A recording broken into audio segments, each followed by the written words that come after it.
Welcome back, ladies and gentlemen. Good afternoon to everybody out there in Europe. Good evening, wherever you are. Smite fans all over the world. We have a fantastic matchup for you for our finals. It's going to be Team SoloMid versus Cloud9 HyperX, two of the biggest names in esports total. I just saw somebody on Twitter, I think it was NQ, saying this is El Clasico over on Europe for Smite, and that is for certain. Going into this one, we're going to see Team SoloMid on the left-hand side of your screen. Replacing Trixtank this week is Zimstar. We just saw his performance on Athena. The question is, will Cloud9, who's going to be on the right-hand side, abuse the fact that they've got a weaker support than usual? Not to say Zimstar's weaker, he just doesn't, he isn't a staple part, is he, after? Trixtank. He's not Trixtank. he's not Trixtank, let's be honest, he's just not. I don't think that's an insult in any stretch of the word. It's not. Not many people can be Trixtank. You know, there's a lot of celebrated supports. A lot of people like to talk about Eonic. Obviously, Jeff Hindla is brought up a lot, and Trixtank is in that conversation. Right. You know, a lot of people call him the best support in the world. So not being Trixtank isn't necessarily something to cry about right here. The bans are out for Team SoloMid. Aphrodite and Loki. Thick and fast bans overall coming out from them. And the bans are respect bans to both sets of players because like NQ can play Loki very, very well, so can Game Hunter. And I guess with TSM banning away the Loki, it means they wanted to set up for something else. And you can see that with the Osiris ban, Habwa has got through yet again, and that's going to be an insta-lock for TSM. Now, Kumbhakana yet again has got through the the ban phase. Will we see him picked up this time, F. or will he get through again? You know, I don't know. There's been some sort of decisions not to pick up Kumbhakana. As far as most of these teams, we haven't seen a lot of Kumbhakana around. He's been banned for a long time. He's been banned, but when he has been banned, he hasn't been picked up a lot. You know, little inside information. Kret told i5, their coach told i5 not to pick Kumba. Kumba is going to be picked for Cloud9, but so there is a method to the madness. Kret isn't exactly. There's a reason he's been picked up as coach for i5. He doesn't exactly do things just because. So there is a thought process going on there.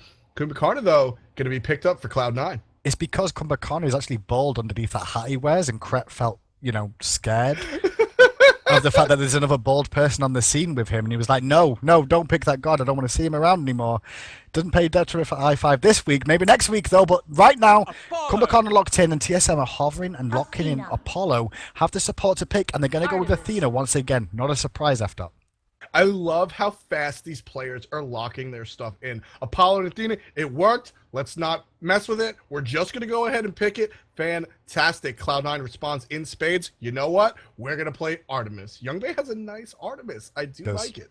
But you have to pick Artemis in this situation right now, because if you don't, you're going to see TSM ban away Artemis during the counter bans phase. So it forces you to do that, but that means that Cloud9 still have their mid laner and their solo laner to pick up, and that gives TSM the option to ban away one of those. And look what they've gone with. It's raw. Makes perfect sense. Yeah, the raw ban makes sense. You're going to ban out the solo laner for Cloud9. The Game Hunter ban. I'm not going to call it a Chronos ban. That's the Game Hunter, man. Game Hunter. Nobody else in competitive Smite plays Chronos as well as Game Hunter does. MLC Stealth played around with Chronos a long time ago in the middle lane.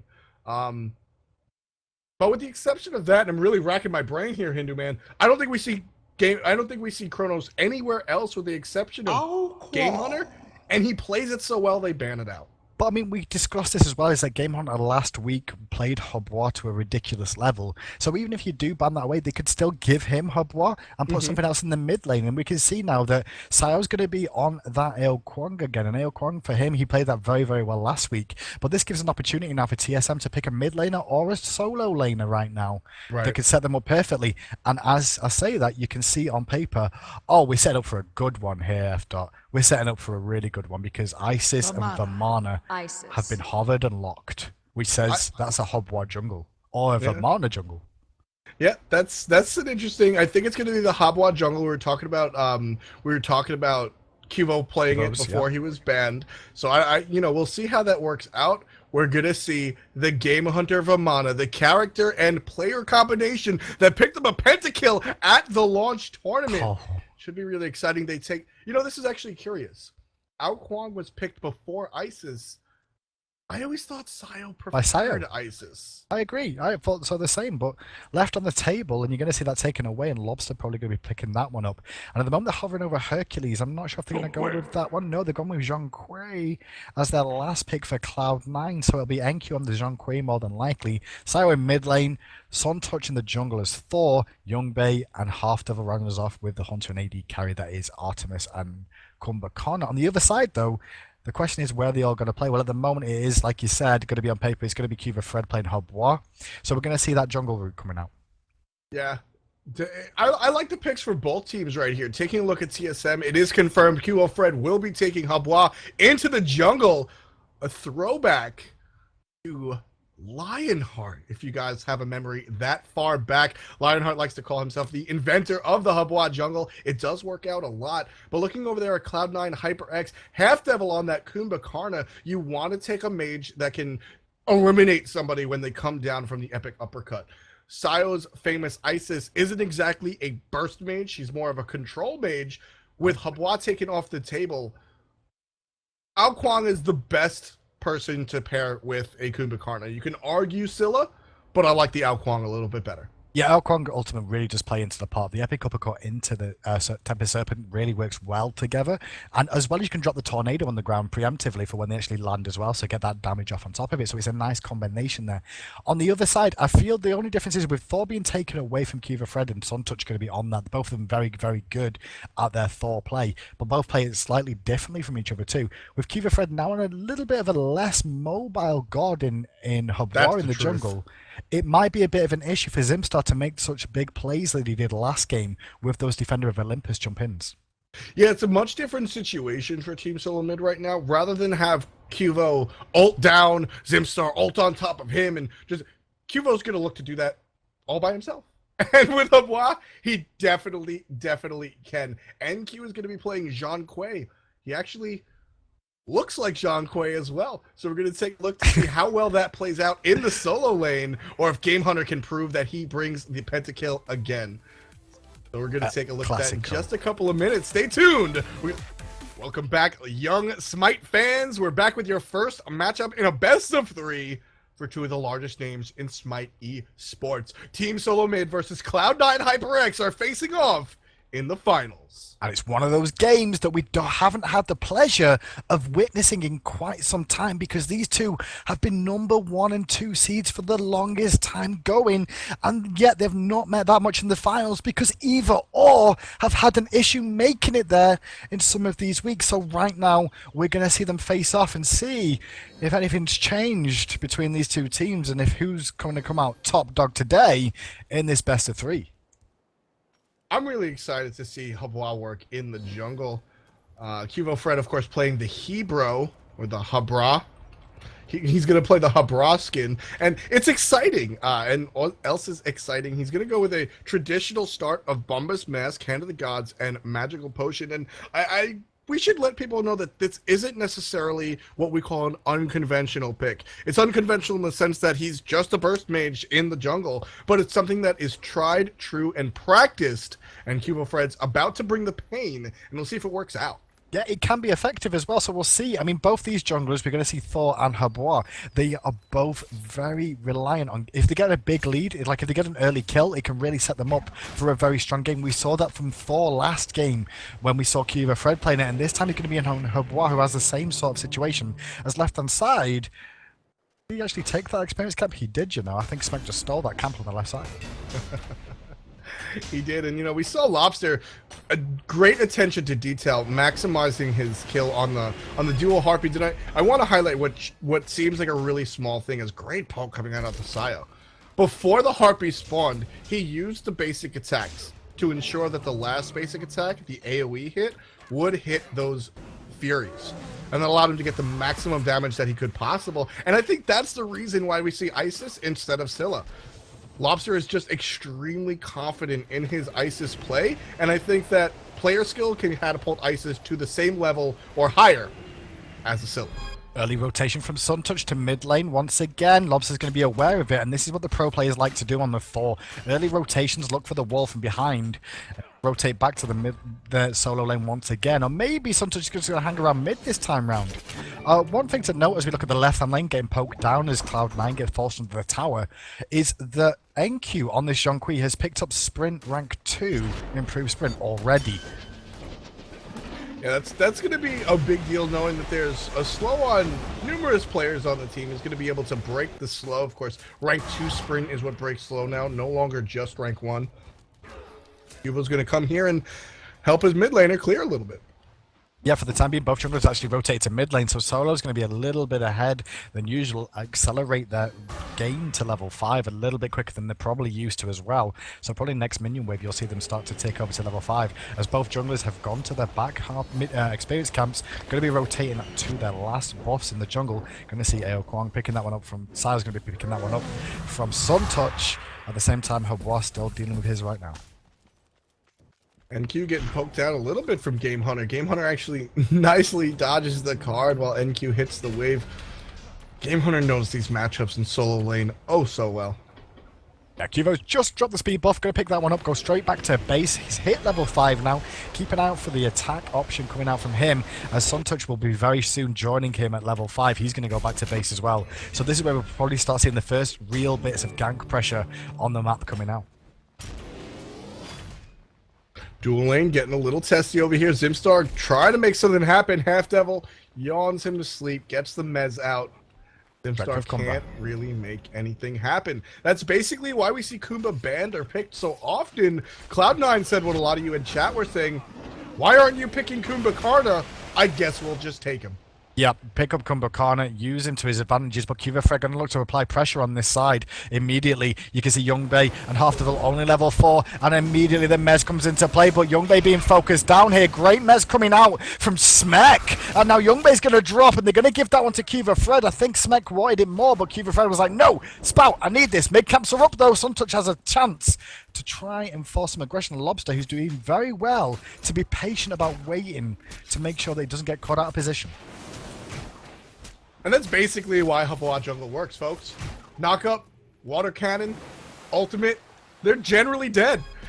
And that's going to be a big part of it. And I think it was a calculated decision to give that kill to Qvifred, letting Hubwa get ahead early. It's sort of like a Thanatos. If Hubwa gets ahead in the jungle, any lane he goes to is a feast. So they let him get that kill. It puts him ahead just a little bit and allows him to really stay mobile and do what he does best, which is murder people. Yeah, and this is what Qvifred's very good for as well in the jungle role for TSM. When he gets a lead, he starts to snowball all the other lanes, and we saw that take effect from i5. But look at this deep ward that we just saw Game Hunter place over behind the speed buff of Cloud9 is to keep an eye on Suntouch to make sure he can't get into the sky without being noticed. So they've got good vision of him. If he tries to dunk down on Isis in the mid lane, that's a great ward placement. Exactly. We saw similar ward placement earlier in Team SoloMid's game career games today. We saw similar ward placement before, in front and behind that speed buff. Anywhere that stops you from being secretive when you get that Thor ult. It's loud, but if you're in lane, you can't always hear it. So you need some wards to put down where you think he's going to launch from, because you're sure as hell not going to see him in the sky. All blue buffs back on the map right now. You can see Qvifred taking that one down for Game Hunter when he returns to lane. Back in the duo lane though, both blue buffs still there. You can hear a lot of taunts coming out from Zimstar in there as Youngbei throws the lane for the most part there to try and deny Smek a little bit of experience there. Gresham, nice taunt coming out after the Yon's already been used by Half Devil. Smek going to get a bit of poke. Groggy Strike going to be used just to slow it down a little bit. Everyone's going to return as normal. So Suntouch has been a non-factor 5 minutes into this game. I mean, of course, there's only one kill on the map. It's not exactly a deep game. Not a lot has been done holistically, but Suntouch has done nothing but attack jungle camps, and looks like they're going to force him into attacking. Smek comes down from the sky. Kubo gets the kill onto Youngbei. There goes Thor in the air. Suntouch is looking for a counter. Who should he land on? Team SoloMid is still grouped up together. He's going to fall back. That was a great fight from TSM, and look at this Gold Fury charge immediately. Game Hunter's already over here as well. They might give up some damage on this solo tower in the solo lane, but they're going to be able to get some pressure on here. Half Devil's going to make a big play. Will he be able to? That's the question. TSM take the Gold Fury, and now they're in trouble as Suntouch is out of mana, goes down. Now Half Devil's out of mana as well. The Crushing Wave connects, and now he's into the passive, which is going to get destroyed in seconds. Double kill to Smek. TSM with a really big early lead.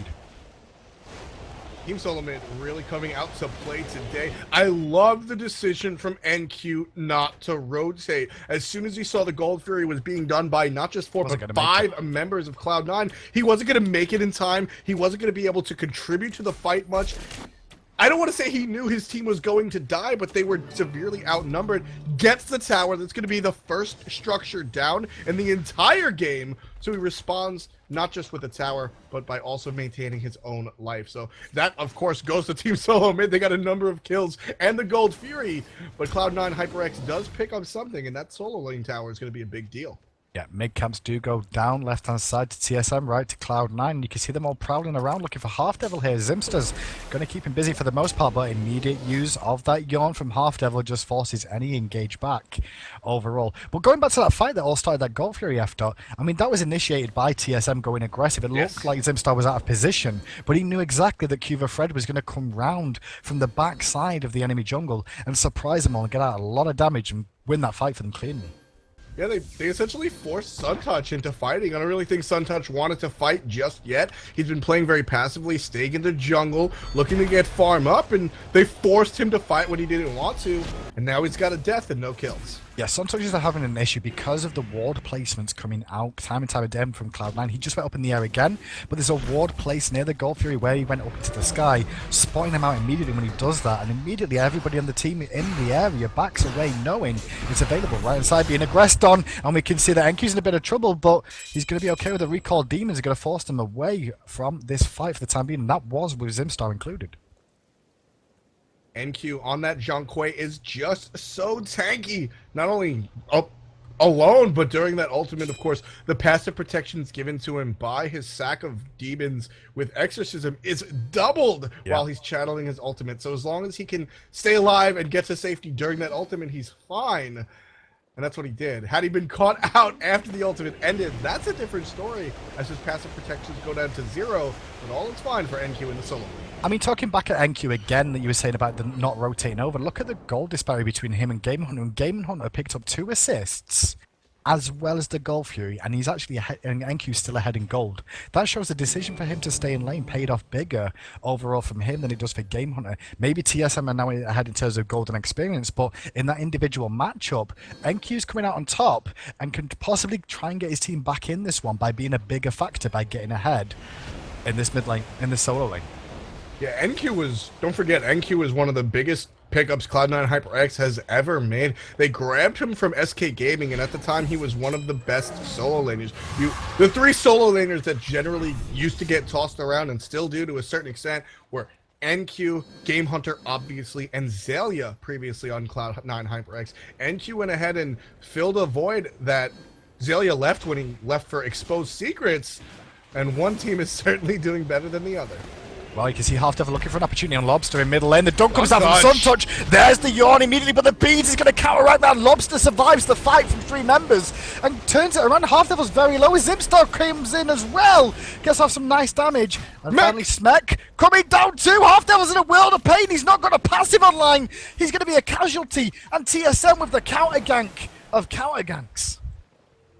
That is how you respond to a gank. As soon as Lobster was in trouble, out came the ultimate from Zimstar.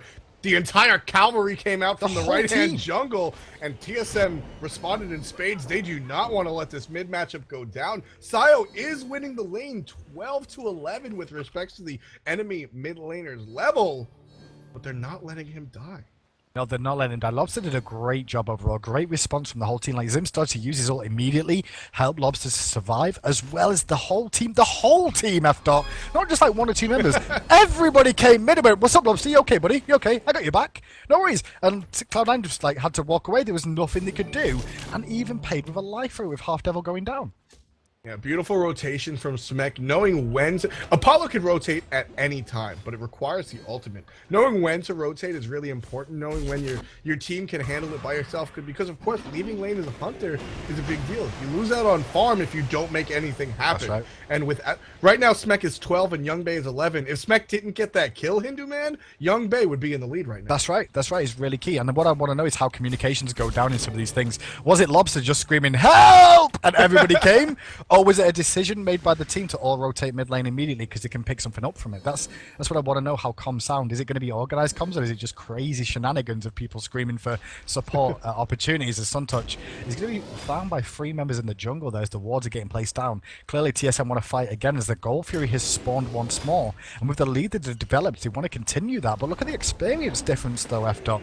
That's really dropped considerably in the difference of how big they were ahead at one point. Cloud9 have caught back up in experience quite considerably. Yeah, I mean, there's a reason Cloud9 is considered one of the most consistent teams in Smite, especially in the powder keg that we have in that is the European scene. Different teams make the finals each and every week to face Cloud9. Yeah. They're there consistently every single week. You know, in Europe we get to celebrate how this team comes up, Agilitas, who are i5, Worst Gaming gets sponsored. Everybody's great. Cloud9 is always in the running, and this is exactly why. Team SoloMid has been playing dominantly. 5 kills to 0. They picked up an early Gold Fury, and still, it's a 2,500 gold lead and a 1,400 experience lead. If this wasn't a team as consistent as Cloud9, I don't think this lead would be as small as it is right now.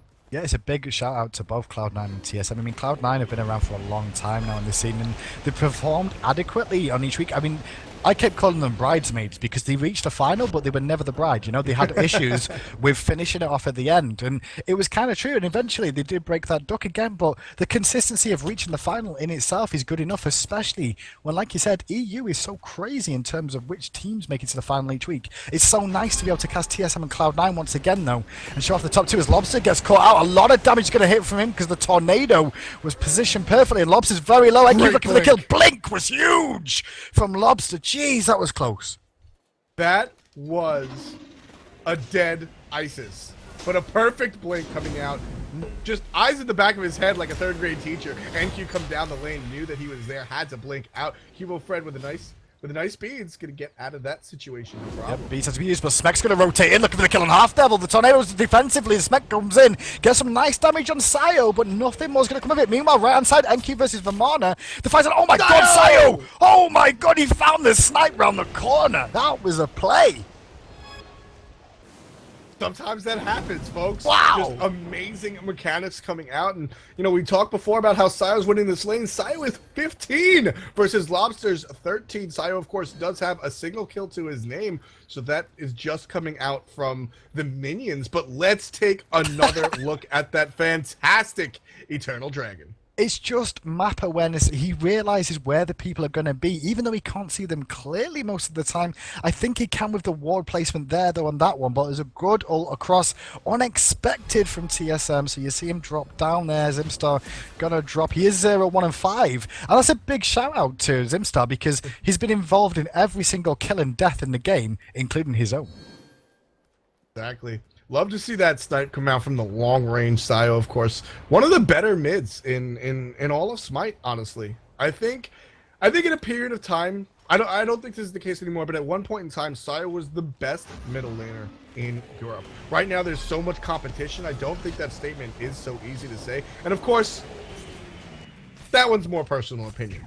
There are others that it's you so can close. There are others that might be a little more factual, but Sayo just had such a range of characters right now. Half Devil's going to throw a ward down. Looked like he wanted to fight the Gold Fury, but Team SoloMid always lurking. Zimstar not giving anything for free. Always looking. If we look back at the solo lane once again, we're going to see Game Hunter just finishing off that wave. Going to recall back to base as NQ does his blue buff. And talking about, you know, skill level in EU, the solo lane, these are the top 2 solo laners in my opinion. Like the cream of the crop in terms of skill. Consistently performing NQ and Game Hunter week on week on week, and you can see why they're so picked over everybody else is to be the MVP most of the time, because Game Hunter makes amazing plays, so does NQ. Is crazy to see. So you can see Zimstar clearing out the jungle. Lots of sentries being used here overall to give full map control. And sentries have started to rise up properly now in the competitive scene now, F-Dot, and really making a big impact. Yeah, you're 100% right. Zimstar trying to make something happen against Sayo. Team SoloMid knows that Sayo is ahead by a long shot. Great stun coming out from Lobster. Sensing that Half Devil was coming around, there is a ward there. Quick look into the Hunter lane. We can see Smek is level 15, so a level ahead of Youngbei. Top gold on his team with 8,100. Youngbei is falling further behind. He's 1,200 gold behind Smek right now. And a lot of this is down to the fact that Smek's managing to get to these team fights and make an impact. Youngbei's not really had a say in this fight so far, honestly, has he? It really hasn't. Youngbei is playing very quietly at the moment. He knows that he doesn't necessarily want to fight Smek, who's a level and a half above him. Mid camps get traded. Cloud9 with the right, Team SoloMid with the left. He doesn't really want to fight Smek just now. He knows that there's just too much damage there. He's going to play it a little safe. He is honest. Late game, when he gets online, you're going to see him probably come out of the gates firing on all cylinders. So keep an eye on that as we see Suntouch trading with Zimstar around the Gold Fury once again, as both teams in this El Clasico, as we're starting to call it now, NQ did anyway, and I think that's a really good term for it, as we see both these teams position and wait for an opportunity to fight once again. And with Cloud9 being slightly behind, they're going to be a lot safer and more passive and make sure they don't get caught out.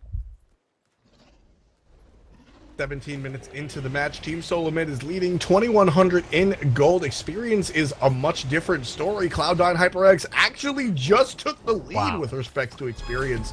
Kills, of course, 5-1. Team SoloMid seem to be winning this, but Cloud9 is not far behind as Sayo and NQ are playing lights out in their respective lanes. This is one of the issues, such as might get caught out here by Lobster. The silence was big, the immediate use of the beads to make sure he didn't get hit by the Spirit Ball, and a good wall is a disengage. But now you see TSM starting this Gold Fury off. Well, this is going to be a close one. Fred's going to zone for the most part, but he's also the jungler. Half Devil going to mesmerize Suntouch in this guy to dunk down, but immediate use of the protection, and Suntouch evaporates in a matter of a second. The uppercut was used by Half Devil on Fred, but he's still down, and Half Devil's looking very low as Smek dunks down on the backside of Sayo. Game Hunter's trying to get the kill on a Half Devil. One more hit. He's just about made it with the help of a Lobster. Dragon's not going to hit much. Smek caught in between a rock and a hard place. 3 members of Cloud9 HyperX right there. But here comes Team SoloMid to clean up everybody. But Sayo is dead in that fight. Sayo very low on health. NQ still around. No ultimate available. Can they defend? Well, their support is down right now, so they're not going to have a Hog 3 available. Zimstar and Game Hunter are going to sell this one up, but Lobster's taking a lot of damage from that tornado, and NQ just rotates in, says exorcism please, takes the life away from Lobster. No Gold Fury, 8-3, nothing changes. Interesting play right here. We're going to see NQ start on the Gold Fury. Here comes the rest of Cloud9 HyperX. We talked before about how the experience lead was in Cloud9's favor. Right now, they're trying to make Gold do the same thing. Fred's here to try and contest. Throws out a couple of knockups, but that goes to Cloud9 HyperX. Not quite with the lead, but they've brought it to a tie, folks. Team SoloMid leads by about 600, which for all intents and purposes is a tie game. That was a crazy extended fight that rotated into the end. Cloud9 picking that one up. Lobster just getting hit by that tornado. And with, you saw NQ rotating around there to pick up the kill. The exorcism was enough to secure that Gold Fury for them. Great call coming out from Cloud9. And now once again, it's all square, as you just said, F-Dot. And we actually saw the first makings out of a really close matchup of two of the best teams in Europe right now. No wonder they're 1 and 2 seeds. Yeah, I mean, I just have to commend the shot calling for Cloud9. It was immediately, that wasn't a clear-cut Gold Fury call. That was definitely a decision that not a lot of players could have made. That was a veteran move, knowing that they had just enough time and resources to make it happen, and they pulled it off. Great play right there, and as I said, it's going to go ahead and make this game into a much closer one. 600 gold is virtually nothing. You have to remember it's split amongst 5 players. It's 2 wards and a pot. But look at the experience levels as well from Cloud9. We've got NQ, who's a level ahead of Game Hunter. In the middle lane, we're going to see Sio's level 19 to Lobster's level 17. And in the jungle, Suntouch is only level 13, while at the same time, Cuba Fred is level 16. So the disparity right now between the two is huge. The only real difference from the other side is like, oh, Sio could get ganked in the mid here. I'm going to watch this one out as Squall does connect, followed by the silence. Not going to connect as the wind. Gus, I'm not going to land as Half Devil blinks over the wall. Full disengage. Not going to find anything else from that one. But only Zimstar's really behind overall from Team TSM, and that's a support, which isn't the worst thing in the world. Yeah, Zimstar is severely behind, but so is Suntouch. 0-2-0, not exactly the game of his career. He's level 13 in juxtaposition to Cubo Fred's level 16, almost level 17. Cubo, of course, is leading his team and the game, not the game. He's just leading his team in farm with about 10,000 as he just hits that 5-figure mark, 2-0 for his slash line. So Cubo is having a great game. But right now, the middle lane is where the action's at. Oh, Spirit Ball connected to Anki and now Sio. Now Sio's trying to get away and Duke out. Not going to find it as the circle of protection comes down. Lobster picks up the kill, but Thor's up. Thor's down. Lobster's going to trade. And now Zimstar's in trouble too. Can he get away from it? Well, NQ's rotating in as well with Game Hunter. And that'll be a disengage for the moment, but quick pickups and trades between the two. That was the play Suntouch needed, not just with respects to the scoreboard, but also for his morale. It's tough when you're in the jungle and you get behind. It's tough to climb that ladder to get out of that hole, you dig yourself. And that kill right there, that was all Suntouch. He didn't just steal it with a hammer throw. He made that play happen. That's exactly what Suntouch needs to get himself mentally back into this game. Had a bit of a boxing match between the two Hunters, but now with those Devourer Gauntlets online for both of them, you see less of boxing matches where one wins outright because of the amount of sustain coming out from them. They'll both heal back off the minions, but Suntouch made a good call on getting that mid tower, but now he's going to get caught out because the knock-up stopped him from calling to his hammer. He's going to call to it this time, but at what cost is he going to make it? No, he's not. The taunt. Game Hunter picks up the kill. Tower, middle tower for a death. I don't think that's too bad overall, honestly. It does open up the map a little bit, give your team a little bit more gold. Suntouch is behind, so unfortunately that death is just going to propel him even more behind. But mid tower is definitely not anything to shake a stick at. Zimstar's going to go ahead and secure these. Well, he's going to try. He's all by himself, so he's going to have to use a lot of abilities. But he's going to go ahead and slowly chunk down these left-hand mids, whereas his jungler Cubo Fred takes down the right in extreme quickness. Yeah, they get them both overall to TSM, so that's another little bit of an experience lead for them for the most part. But Cloud9, the way they've been farming, has meant that their experience will be shut down sooner rather than later as time goes on. And so Youngbay's now level 18, Smek level 19, and the Hunters, keep an eye on them because they've not been that involved. I mean, Smek's been involved, Youngbay has not to an extent. He's actually 0-3, not had the greatest game so far, but we're starting to get to that point where they're coming fully online now as well. They're nearly hitting level 20, the core items are nearly finished off right now, and you'll start seeing the damage starting to really pick up from both of them. Yeah, this is pretty standard for the Hunter role in that Zuo lane. Hunters generally come online a little later, as you said. Their power spike really hits it when they start building those crit items, but Cubo Fred doesn't need crits to eliminate NQ over there in the solo lane, so that's going to be a great pickup for Cubo. Another kill onto his already 0 death record. 3 kills and 5 assists. One thing to note about the Hunters, though, going into this as well, which I've not picked up until now, they've gone for Executioner, and now it looks like they're both building chins as well, which it means they're avoiding crit until later on in the contest, as we can see Zimstar getting zoned out, getting a lot of pressure on him. Zimstar's in trouble here as he's trying to apply a lot of pressure to him as much as possible. He's so tanky, he manages to absorb it. Suntouch was just too low level to do the damage that was required to try and pick up that kill for himself. But the Hunters both delaying their crit. That is a very interesting situation. Both Hunters are building attack speed. Now, Youngbay, do the math with me, Hindu. Youngbay okay. With Artemis, that is a 40% attack speed. Will she go over attack speed cap with both Executioner and Chins? I don't think so, but she's going to be very close. It's going to be very close, I think, but on top of that, she's going to have the passive crit in her kit, where Smek is not going to have that one. So her going for this makes more sense than Smek going for it as well. Exactly. When it turns to these fights. So keep an eye on Youngbay, because with this build being exactly the same as Smek's right now, on paper, Youngbay should win the trades based off the crit advantage. Right hand side though, Game Hunter doesn't have Big Baby, and he's in a lot of trouble as Hunter Suntouch is there, picks up the kill. Zimster's in trouble as well now. He's trying to burst away from his life, but the Thor hammer does allow him to teleport to it. That's going to be a kill. Good 2 pickups there from Cloud9, and a Fire Giant call. This is a great call, but Cuba Fred is aware of this. This is a fantastic call. Team SoloMid just snuck out the gold free, but if Cloud9 HyperX gets the Fire Giant, it's not really going to be worth it. No support here with a Hog 3. Not much they can do. Cuba Fred completely misses the ultimate. This is going to be the first death of the game for Cuba Fred. But here comes Smek. Gets Sun Touch in the back. Gets the Mez out. Looking for somebody. The boar is good, but so are the beads. That's a double. Lobster picks up, gets killed by Youngbei. What could have been a fantastic highlight play for Smek quickly turned around. Youngbei says, I'm not okay with having 0 kills this time. He gets the kill. Not at all, and that is going to play into getting him stronger. He's going to get his chins online very, very soon. Now, no Fire Giant going to be taken this time, so it was a good defense overall from TSM. But it did give Cloud9 more hope in this game because they were starting to fall behind in terms of gold and experience. And it's still behind by 2.5k respectively on both sides of that. However, Cloud9 is showing signs of life, and Suntouch really needed those pickups in that lane to help him catch up. Lobster played excitingly well right there. A lot of stuff coming out, and you know, that was a great trade for Cloud9 HyperX, and they're still 3,000 gold down with respect to that, but everything else is going in their favor. They're winning fights. They're still down. They actually gave up an experience difference, but Team SoloMid is still putting on. This is anybody's game, which is essentially what I'm trying to say here. Cloud9 is still in it. Don't worry about the scoreboard just yet. Team SoloMid needs to go a little higher if they want to shrug Cloud9 off this early.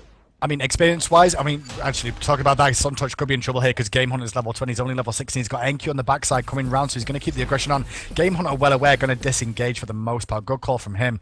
But one thing to talk about the experience as well, after we're 27 minutes in the game now, and you'll start seeing that experience doesn't make a whole lot of difference. They're looking for a combo in middle lane, and Lobster's going to eat that Spirit Tempest, but Circle of Protection going to keep him alive for now. Spirit Ball connects, instant beads is used from Sayo.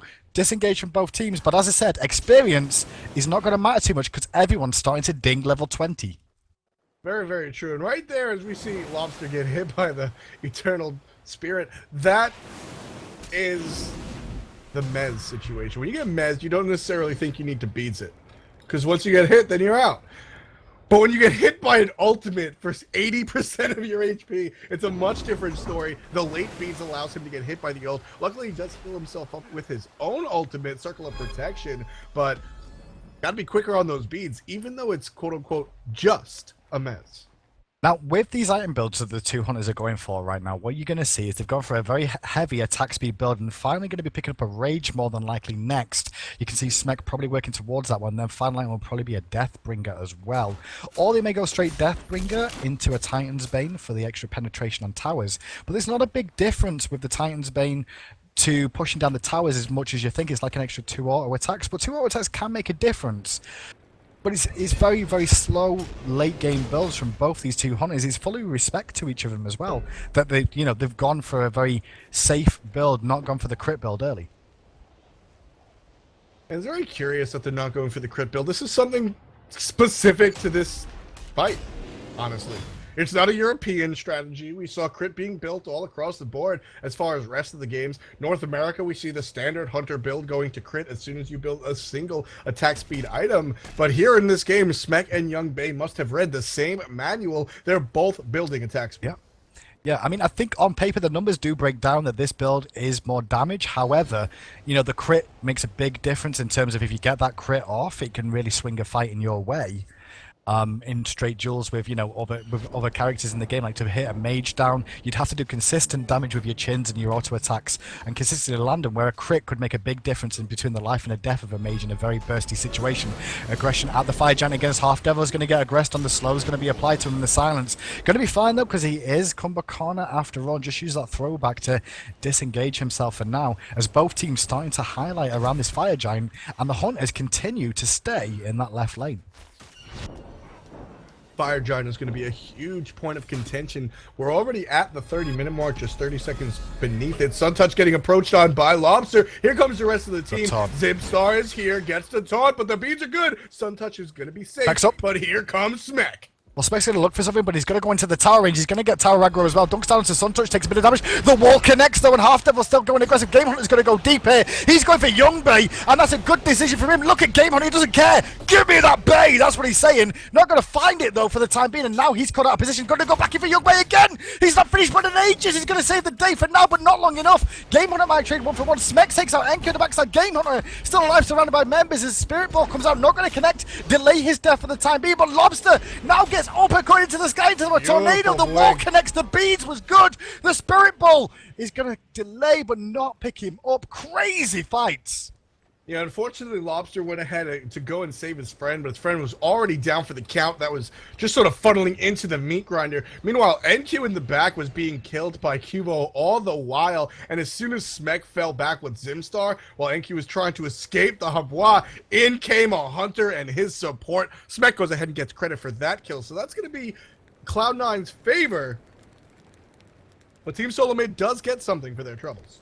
Yep, Game Hunter goes that basically mid and solo lane go down for Jungler and Hunter in favor of TSM. But I mean, Firegiant's still going to stand. Gold Fury's online right now, and both teams have retreated a little bit to lick their wounds to an extent. As you can see, Suntouch is going to start trying to get more control over this Firegiant. It looks like Cloud9 might try and go for this, but the whole team of TSM are online and they're aware of it. Zimstar's going to come in. He might get caught out, but that Magi's going to help him out a little bit. Actually, doesn't even pop that Magi's overall. That's really good. Just a missed wall. So they're going to stay here. Cubo, Fred, and Zimstar are here. That's going to be a wasted Eternal Spirit. No longer has that for the fight, which is going to be a big deal. But he does get Zimstar in that tornado. That's going to bring Zimstar to about 50% HP. We're going to see him back right here. We talked earlier about this. He gets knocked out of it, but Half Devil might pay for that situation. Gets a good yawn. The tornado's on him. Not going to kill Zimp as he is building tanky Hindu, but he's going to be low and not be able to fight. Yeah, low not able to fight. Mid tower's getting dropped very, very low just by minions pushing in there. No one's been there to defend for a while. So they're all looking for aggression onto Cuvo here. They know he's not got a lot available to him right now.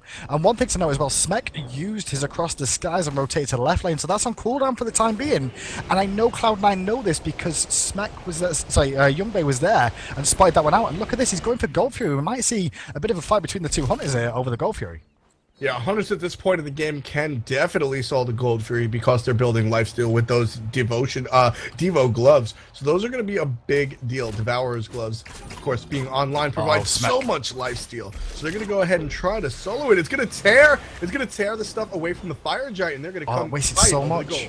Wasted so much because Zimstar had to use the ultimate to get in. Thor's now up in the sky. Sometimes looking to dunk down. Going to find it. Smec's in trouble. He's already used the beads already. Now uses his sprint to get out of this one. And now Cloud9 are in control of the Gold Fury. Half Devil starts to zone. But he's the one with the Hog 3 on their team. He's going to have to get back there to secure it because Zimstar's waiting in the area. Spirit Temp is going to connect with some nice damage. And Half Devil's in passive form right now. As the balls popped from Youngbay, he's going to retreat. Gold Fury does go to Cloud9. As Game Hunter is a bit late to the party with a big baby. They're going to pick up Half Devil, but lose the Gold Fury.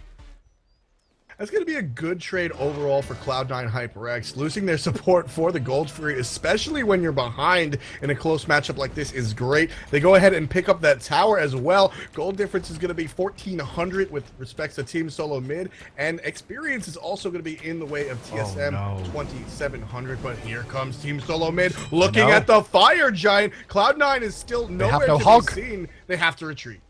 They do have to retreat. Zimstar, I don't know why they just continue on that because Half Devil's still dead for another 15 seconds. Smec was tanking up for the most part. He's going to be able to use the lifesteal to keep himself going. Just needs to juggle back to Zimstar. Game Hunter's zoning. Game Hunter's going to drop. In comparison, Lobster's now there as Suntouch goes to the sky. And meanwhile, NQ's going crazy and amongst them. Going to die, but Suntouch takes out one on the backside. Now he's very low as well. This disengage from Cloud9 is smart. They forced him away from the Fire Giant and they're winning this fight. And with Half Devil just coming up F dot, they can turn on the Fire Giant as they continue to clean up the members of Cloud9 all over. Spirit Temp is gonna miss. Oh, the Spirit Ball! But there's the ball through the wall. Lobster gonna bring him down all by his lonesome. Suntouch gonna make something happen, but he's afraid of the big bad Isis. They've got to be careful because Lobster is still got mana in his kit. Suntouch out of mana, Youngbay out of health as well. And Lobster's hunting. He wants to keep trying to find a couple more kills if he can, but he's keeping them busy and stopping them from doing the Fire Giant right now, which is good from him. He's still looking for kills right now. Oh my god, are they starting it? Are they really starting it? Cloud9 is going to aggress onto it. Half Devil is full HP. Young Bay will, of course, make that up with his... Here it comes. Lobster's going to drop down the circle of protection, using the Wing Gust to get out of the damage. They're going to have to retreat from the Fire Giant a second time. Engaging on it again. Half Devil doesn't have the regeneration that Young Bay does. He's below 50% HP. They can no longer do this, Indo Man. Team SoloMid. This is crazy. Scratch that. Lobster, all by himself, has defended the Fire Giant, forcing Cloud9 into a full-on retreat. And here comes Team SoloMid. Here indeed, Zimster, Game Hunter going to be able to tank this one up a storm. Lobster's just going to skirt the outsides, but NQ and Suntouch are back as well. NQ's going to run in once again, going to look for the opportunity if he can find it. Suntouch is up, Suntouch is down. Game Hunter pops the big baby and starts whacking on Suntouch for his mouth. Smek's here too. Smek dunking down looking for Suntouch. NQ doing work on the backline, but Game Hunter picks him up in the end of it, and Suntouch is running as Half Devil's here. Big Spirit Tempest connects with Smek, who's low. Sprint is popped as is the ball, and Cubo's getting chunked by Young Bay. Crushing Wave's going to find him. Somehow, Cubo's alive, but not long enough.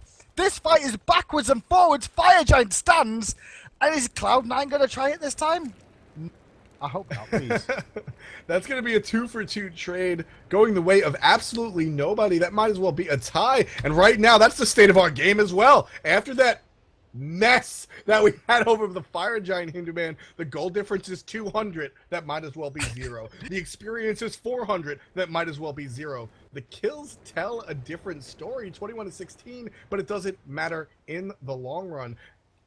This just in, though, SK Gaming has won their third place match, putting them in fourth place for the seed points. And that's going to be an exciting situation for the rest of the EU SWC. Next week's going to be big. I mean, obviously, these are the top two teams, TSM, Cloud9. They're confirmed to go to the LAN tournament.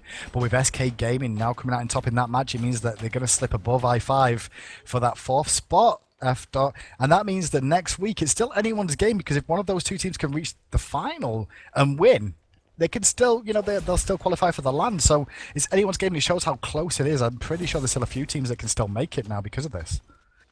Crazy lineup in EU. Yeah, Europe has always been a little crazy when it comes to the switch ups as far as the seed points are concerned. We're looking at Cloud9 HyperX. They're probably not going to engage here. They're going to fake the engage. Half Devil's going to go ahead and hit it. Going to try and make Team SoloMid engage, but they're not that tricked that easily. No wards from TSM. Knowing better, not going to go ahead and jump in there. There's not many wards from TSM available to them around the Fire Giant right now, and you can see Zimstar keeps throwing them down, but they know they've got a sentry there, and it just goes down immediately. Half Devil blinks in, uses the Mez onto Game Hunter, uppercut onto Game Hunter, Spirit Temp is going to connect, no it's not, Game Hunter managed to get out a dodge in time, and now Big Baby's online, he's going to start chunking down Sayo, and now he's focusing onto Suntouch, who goes to the sky to get out, and Young Bay's trying to do work with the ball. NQ's in the midst of all this, don't do work, and Sayo picks up one, as does NQ, Kiva Fred trying to turn this one around with a crushing wave, and Half Devil not going to find it though on the backside. NQ getting up the double kill with the help of Suntouch. Cloud9 coming out on top, but they're very, very low indeed. But TSM are not going to find those kills. Everybody's going to rotate back to base from Cloud9, and now it looks like Cloud9 could do this Fire Giant because there's only 2 members left of TSM. TSM knows that they can't aggress onto this. Cloud9, of course, did not get killed. It almost looked like Zimstar was all right with letting those players go. Suntouch could have been killed by Zimstar right there, but opted to just let him go. Curious choice. We're going to see how it works out for him in the long run. But now you're going to have to see the last stand of a desperate team of TSM trying to defend this Fire Giant right now, as NQ's going to try and zone out for the most part against Cuva Fred. As the team starts doing work, Zimstar's looking for something. If he can get in here and sneak, this would be a great play for his team. Is he going to be able to do anything? That's the question. But no, he's not. The Fire Giant drops. Cloud9 picks that one up. No contestation in the end from TSM at the end of that, and that all comes down. Cloud9 have been on the back foot for the longest time, F-Dot. The longest time in this game. And look at them right now. They've just got the Fire Giant, and they're looking great. They're looking absolutely fantastic. That's going to give Cloud9 HyperX their first lead of the game. 1,500 gold, 3,000 experience at the 39-minute mark. And they're going to put...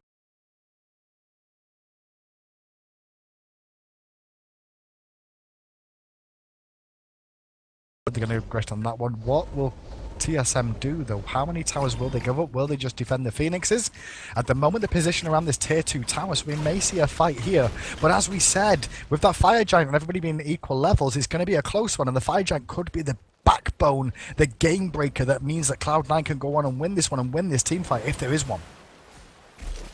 Yeah, it's going to decide how defensive Team SoloMid wants to be. Zimstar gets stunned out. He's only level 14. He wants to make something happen. The triple taunt into the no damage. Shield wall. Smek's looking for the back line. Lands on nobody, but he gets the knockup. Good enough. His target is Half Devil. He's aiming there. He's got the Athena ult to protect him from the damage. Looking now towards Sio, but Zimstar is taking so much damage. Lobster kills Suntouch. Smek kills the dragon, and Cubo Fred falls to Youngbei. And Q's continuing, takes down Zimstar, who is already Lobster! rather low, and Lobster's here to play cleanup. Everyone in Cloud9, HyperX is low. They're not going to progress. Oh, no, but Half Devil's going back in. The Mez is going to connect, and there's the Groggy Strike, and Q cleans up to pick up another kill. And now they can continue to pressure. They lost 2 members who had the Fire Giant buff on them, but it doesn't matter, like you say, because they're going to get this tier 2 tower. Only Smek stands between them and this Phoenix now for at least another 24 seconds. And that fight was all Half Devil blinking in, uppercutting immediately onto Game Hunter into the Spirit Tempest, and that was it. It was clean up from there. 100%. You know, Half Devil doesn't always get a lot of praise for the Cloud9 HyperX team, but that play right there alone won that lane. It won that fight. It allowed them to get the first Phoenix, which of course allows them to get their second Phoenix. It's a game of ripples, and Half Devil was the first one to throw a rock. Really is, and the choice of target as well. Like, would you really go for Game Hunter normally? You wouldn't generally, but if you can stop him getting the big baby off, which is what they did, they shut him down and took out one of the frontline components of TSM's team composition here. And without it, they seemed to fold, and that was the big thing from Cloud9's point of view that went so well for them. They're going to get the Gold Fury now. They've still got 3 members with the Fire Giant for a considerable amount of time, and there's only 1 tower and a Phoenix standing between them and Game 1 of victory this week. We'll see if it goes the way. Of course, they do have 2 Phoenixes. Coming back from 2 Phoenixes is something that's only been done at the launch tournament.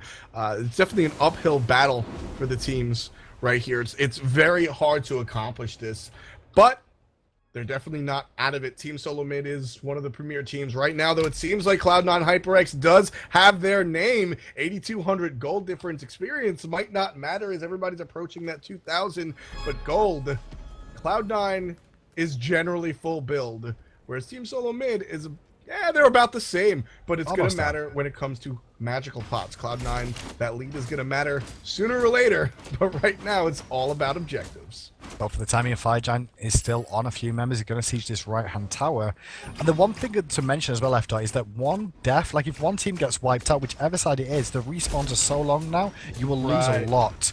And that means that if TSM can make a stand here, with the likes of Game Hunter as that front line, with as well as Athena, they could clearly push down a Phoenix or 2, or even the game. So Cloud9 isn't all over just yet. They just need to position themselves well, make sure they don't get caught out here. You're 100% right.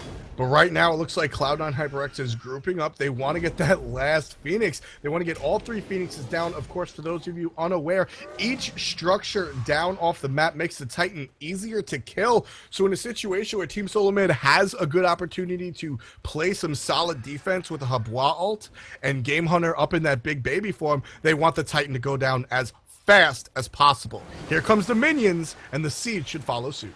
Yeah, at the moment though, Youngbei has disengaged for the time being, going back towards the Fire Giant already. Maybe he's going to just start that one solo when it respawns. I think that's what they're looking to do.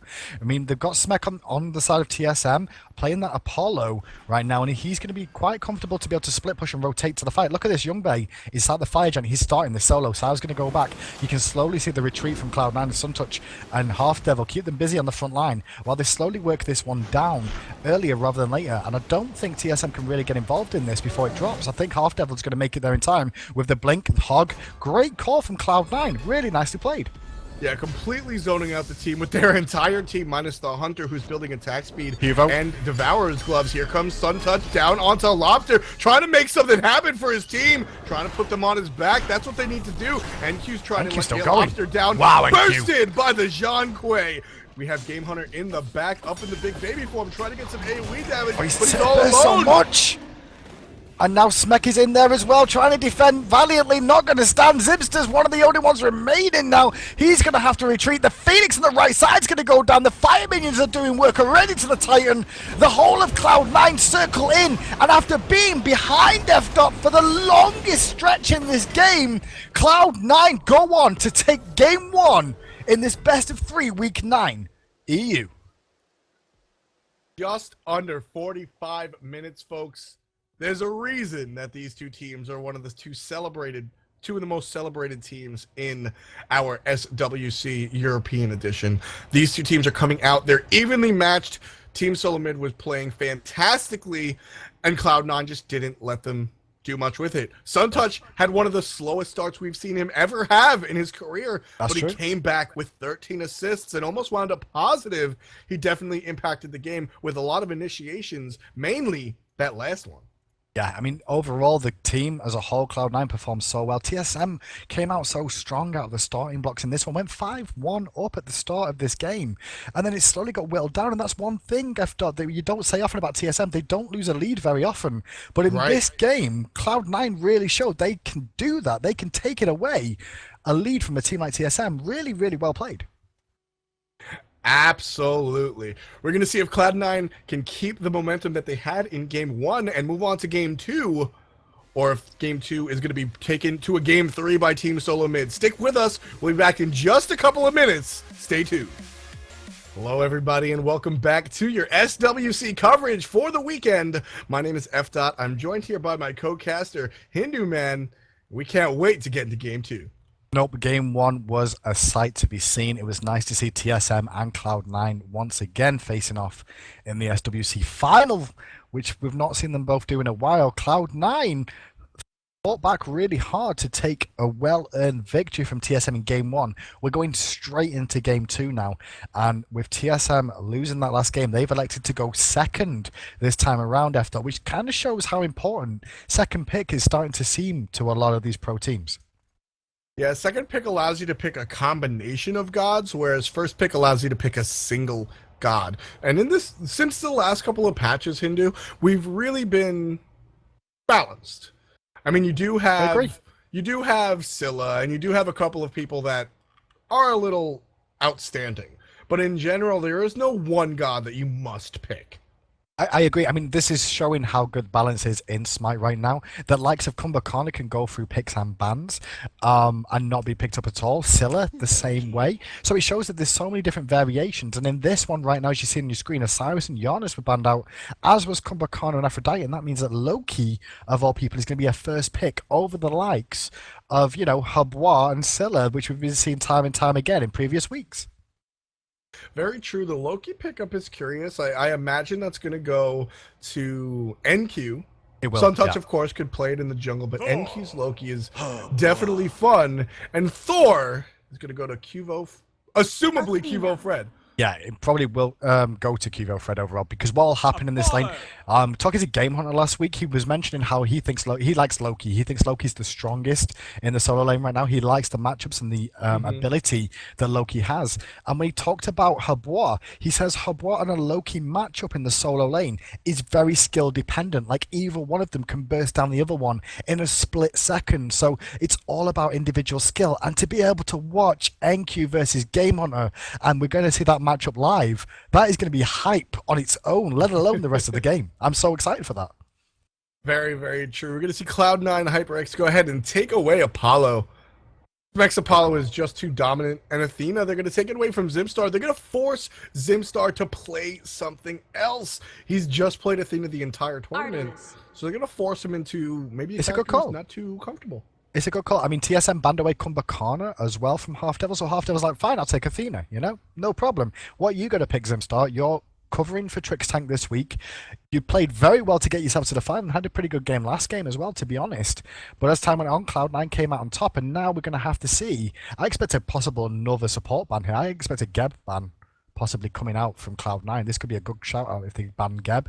We're going to see El Kwang banned out from TSM though, to make sure Sayo doesn't get that again, because that made an impact. And there we see Cloud9 right now are thinking about what they're going to do. I think it really should be a Geb ban here. Yeah, I agree with you. I would like to see the second support ban out. Try to, you know, it's Zimstar's not a bad player, but No, he's not at all. definitely a weaker support than he is at other roles. There's the Geb ban that you're talking about, and Makes this sense. is a quality decision from Cloud9. Knowing that they need to ban him out, it's gonna be a good job. And then you got to look at what Zimstar could pick up here. Is he going to go for a sort of a Bacchus?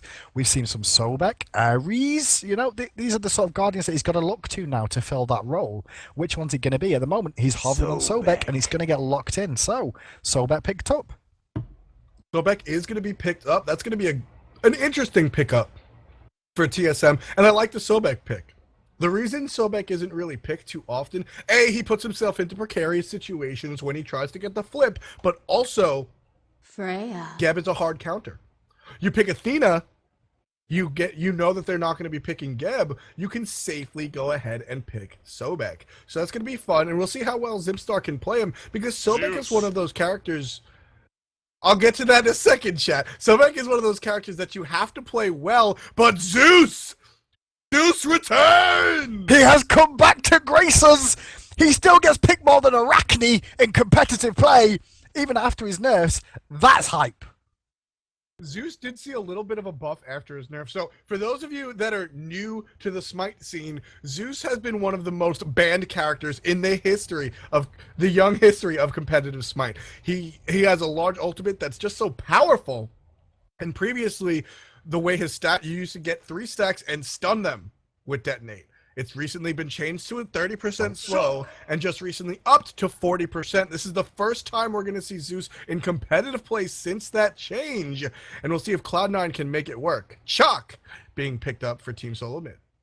Yeah, this is going to be an interesting match on paper now. Like, just looking through what's being picked up by all the teams here, it's like, I'm just like, wow. It's going to be Chuck versus... Game Hunt is actually going to be playing Chuck. I expected it to be Habwa, but with this Zeus pick as well, I think they've re-evaluated everything and thought, okay, let's send Habwa mid overall to face off against Zeus and place Chuck against Loki, because Chuck is very, very good warrior overall on paper. And like, Chuck's probably one of the ones that will be able to deal with Loki quite well because of his, protections built in with his rain dance as well. That will help him out a little bit in that lane. On paper, TSM is a lot more tanky. Yeah, we do see that Zeus was played in the semifinals, but that, of course, wasn't streamed right here. So this is the first time we're going to be able to see it played. So it's exciting to check this out. And I'm curious as to see how Sayo is going to be able to bring it. So it's going to be nice to see him back in competitive play again, because it's been a long time since we've seen him. Yes, he was banned out for such a long time, F. Dot. Like, he was banned around the time that I started casting, and I never got to really see him in competitive matches that much. And then he got nerfed, and then nobody ever saw him again, and that was the end of Zeus. That was the life and times of Zeus for me. So to see him being picked in a final game after all the touches or nerfs that he's had to him, it shows that once again the balance in Smite seems to be, I mean, if it pays off and they win, then yeah, definitely. Balance is amazing right now. It's crazy. Right. I mean, Zeus is definitely still a strong god. We'll see just how strong he is, or if he's going to fall to the wayside. Stay tuned to see Game 2, Team SoloMid versus Cloud9 HyperX. Welcome back, young Smite fans. We're back with Game 2 of your European SWC Finals for week number 9. Team SoloMid versus Cloud9 HyperX. The last match was a sight to be seen. Team SoloMid was leading the game for almost 30 minutes. Cloud9 came back, took 15 minutes to grab a lead, and grab the game. And this time around, we're going to see them fighting from the opposite ends of the maps. Cloud9 going to be on the bottom side, TSM on the top side, but we're also going to see a sight we've not seen for quite a while in the mid lane. It's going to be Zeus. Zeus juice. Zeus was traditionally banned so many times, and we'll see how he performs right here. I'm really curious to see if Sayo can bring him back. It's been a long time since a lot of these players got to play or play against a Zeus in competitive. We did mention that he was played in the semifinals against SK Gaming. That, of course, was not streamed. So Sayo has been playing this a little bit. But as far as streamed matches, this is going to be not a first, but a first in recent memory. Yeah, I mean, there's been a few pros I've spoken to, and they have said Zeus is still viable. We've just not seen him that much picked up because there was other picks on the table that seemed to come before him. But bringing it back this time round, going to be against a Habwa, and Habwa, his range isn't fantastic either, is it, F dot? So you're going to be able to see the chain lightning spikes possibly connecting onto him when he goes to clear these minion waves. And obviously, Habwa wants to get into that sort of melee range to try and get the damage off. Yeah, it should be rather interesting. I do like the Loki pickup. That's going to be on NQ, as we talked about. It's going to be in the solo lane, not the jungle, as many people traditionally are used to seeing Loki. It's going to be in the solo. And as you said, Game Hunter really likes that pickup. NQ, NQ made a name for himself playing Warrior. Well, I won't make him sound better than he is. He made a name for himself playing Tier. All right, he made a name for himself playing Tier, and then he expanded his god pool. He plays a lot of different things, namely Ra. And one of the exciting things that I personally like about NQ is that his god pool is diverse. You see players that say, "Oh, Wolfie doesn't have a small god pool." He doesn't at all, but he plays primarily warriors in the solo lane. You look at Zelia and say his god pool isn't small, but he plays primarily mages and Baka Sura, of course. You look at NQ. Who does he play? Tyr, Zhang Kui, Ra, Loki. Those are 4 drastically different gods. It's good of you to actually give some credit to Anki, because before you were calling him Zhang Kui, so it was nice for you to say something nice about him this time round after, especially to him. But one thing to mention about Loki being picked up by NQ here is Game Hunter has played a lot of Loki as of late, and he gets it banned away from in solo queue a lot because he loves that. He said himself to me, he loves to play Loki. If he could pick any god over and over again, it would be Loki, and that means he knows matchups that are going to favor Loki and ones that he can, what gods can deal with Loki in this matchup you're going to see, and so he's gone with Chuck. So you guys at home there, if you face enough against Loki's in lane, try the Chalk out and see how Game Hunter does this game and see if he can show you any sort of things to deal with the Loki problem. Chalk is a fantastic god. I think he's a great matchup against Loki. He's going to be tanky innately because of the warrior stats given to him. He's going to have a self-heal, so if Loki doesn't burst him down initially, which Loki generally won't be able to as the match reigns on, it's going to be a very favorable matchup for Chalk in the way of Game Hunter. So we'll keep an eye on this, because at the moment Sun Touch and NQ not going to have massive amounts of wave clear to begin with. Decoy doesn't do that much damage in the early stages, and Sun Touch going to want to put that pulse online. You can see Cuvo rotating around the back here, might be able to get some free damage off. Just going to spin to win, a little bit of harass onto Sun Touch more than anything there coming out of that one. As we have a quick check in on the left hand side, you can see Half-Dev looking for an opportunity where possible onto Zimstar, but not for now as Sun Touch gets dropped below 2 HP bars. Gonna send Thor into the jungle. Cuvo, recognizing the fact that Suntouch isn't going to be able to contest, is gonna go ahead and steal the safe back Harpies. We'll see if he continues to be confident because of that poke and continues over the speed buff. Well, Freya has gone back now. Cuva's going to recall as well, so both junglers going to recall as Chalk and NQ. Sorry, Game Hunter and NQ just going to continue to farm away with each other in that lane. Left hand side though, we can see Zimstar and Smeka having a bit of a better time now and are starting to push out Cloud9 after that early aggression from Cloud9 didn't seem to pay off very well. Yeah, we always talk about how Smite is a game of small advantages that culminate into larger advantages. And I want to bring notice, while there's a little more passive play going on right here, at what exactly we saw Thor do. Thor went ahead and hit the back camps, and he left a single small harpy up. What that's going to do, that's actually going to extend the cooldown time, the respawn time, because technically the camp wasn't killed. So he gets the majority of experience out of it and leaves a small harpy, forcing Frey to kill that harpy himself. And Suntouch, that cooldown timer is going to be longer than it should be. Yeah, going to delay them further on getting experience in the jungle for himself. So keep an eye on that. You'll see a small lead coming out from Keeper Fred, who is level 4. He's looking for 5. Going to look for the hammer over the wall into the knock-up from Sayo. Is in trouble as Lobster with the crushing wave connected. That was so nice. Perfectly in tandem. We always talk about players using all their abilities, but in the left-hand lane, a number of abilities are coming out. Zimstar caught out. Touch. Tried to go get the flip, couldn't quite get it, but now the ult comes out from Smeg. Thor's in the air, looking to get Suntouch. Good wall, good berserker. Again, Zimstar misses, but he gets him with a sickening strike. And now Half-Devil gets a 3-man toss. Zimstar's going to drop instead there, but steps on the trap. Does Half-Devil going to disengage for now? But TSM off to a great start again in this one, and it all culminates from the pressure coming out from Kiva Fred on that Thor. They gave him Thor again, and he's doing the same thing he did in the game we cast earlier today. After he's making a big impact. He definitely is. Only 3 minutes in, and we already have 3 kills, ladies and gentlemen. Cloud9 has the momentum. Team SoloMid doesn't want to get beat again. Both of these teams are coming out in spades. Nobody wants to get left behind. Yeah, they both want to take this first. Whoever wins this is going to be first in the rankings going into the last week, and they both want to come out of this 10-week competition and be number one, be the number one seeded, the best team in EU after 10 weeks and qualify for the LAN. That's what they're both fighting for here, as well as to show that they're not just, you know, semi-finalist winners or, you know, one of the top teams in EU. They are the best team over a 10-week period. It's a big shout out. Oh, for sure. And, you know, Zimstar gets a flip right now. Youngbay also gets knocked up thanks to Sobek. Zimstar taking a lot of damage for his troubles. He's going to have to go under the water. Youngbay's up. That lurking in the water. Here comes Youngbay doing his best Smek impression. Not going to dive it. Playing passive.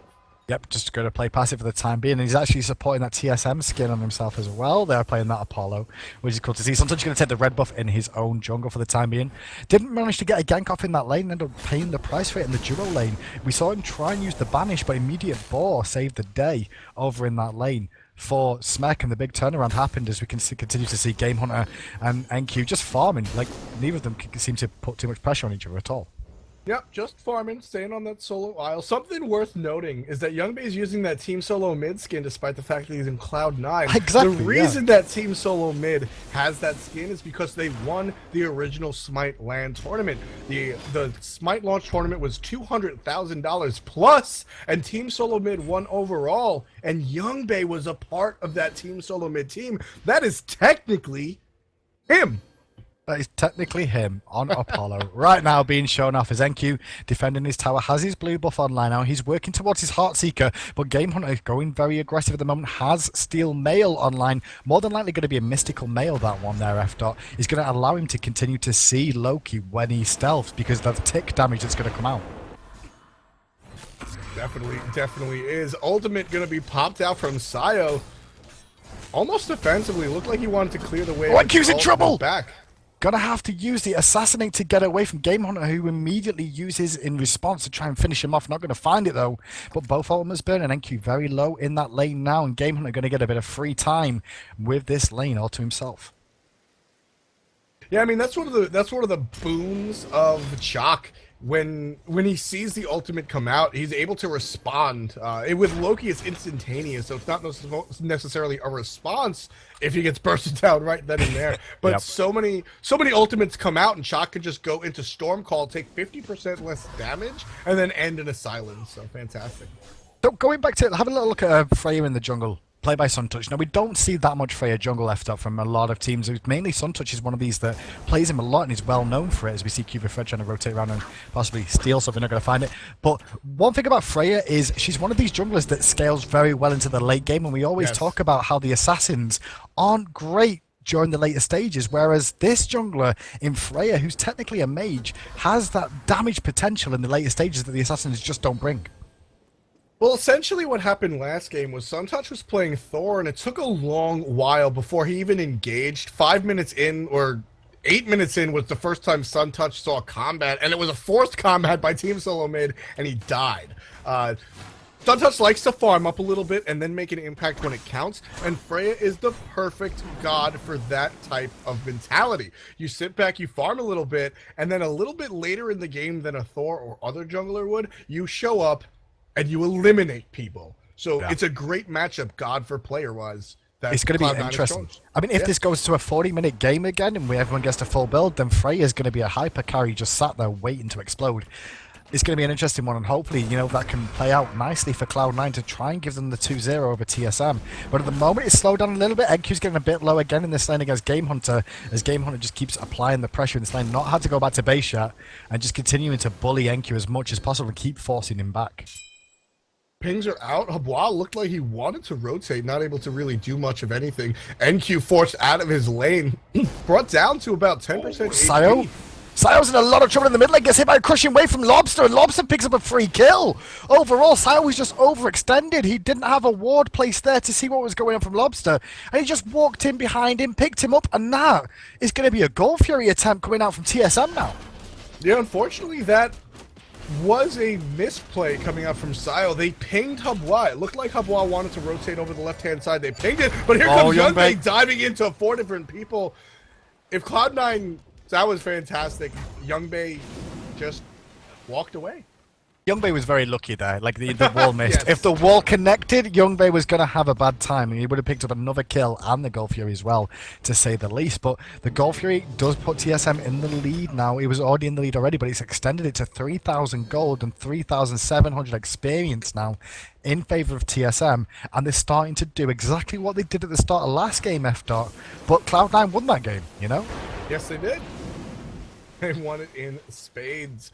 Right now, we're seeing Freya pick up the red buff. She's going to be able to propel herself a little higher, and soon we should see SunTouch start to make an impact. He's got a single assist to his name right now, but at level 9, after he hits level 10, he should really be something to fight. And the term hyper carry is thrown around a lot when it comes to Freya, and it's definitely deserving.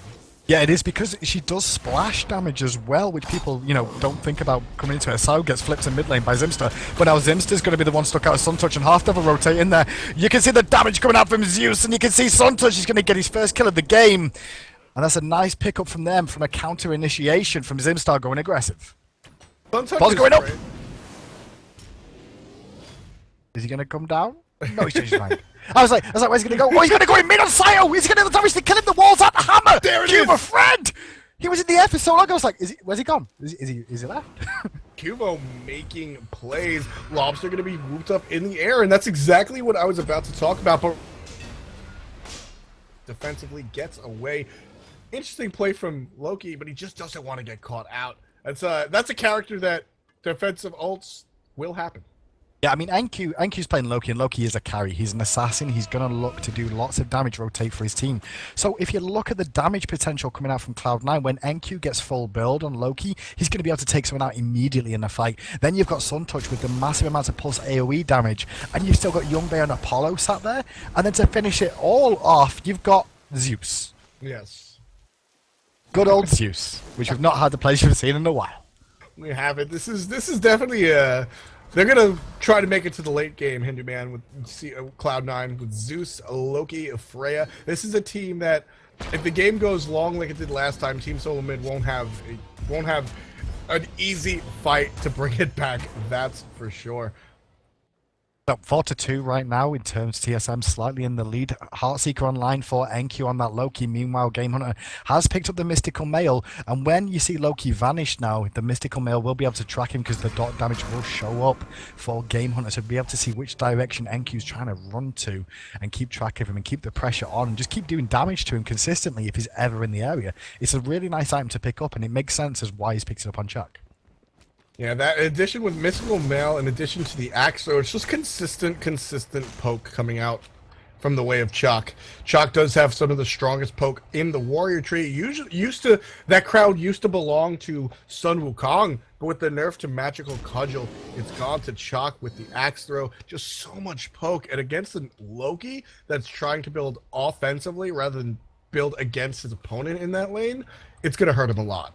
I want to talk quickly about the supports as well. Notice how Half Devil only has rank 1 Hog, but has got Steel Mail, so he's upgraded that because he knows the Gold Fury is down right now. He can invest that gold elsewhere to make him tankier for the time being, knowing that the Gold Fury is not a threat for the time being. He will have to go back to base first sooner, but he's ahead of Zimstar in terms of item build, even though it's online. But Half Devil takes a bit of poke there from Lobster as he was setting up for an opportunity. Cuba Fred was well aware of it, and they're looking for a gank there with TSM themselves.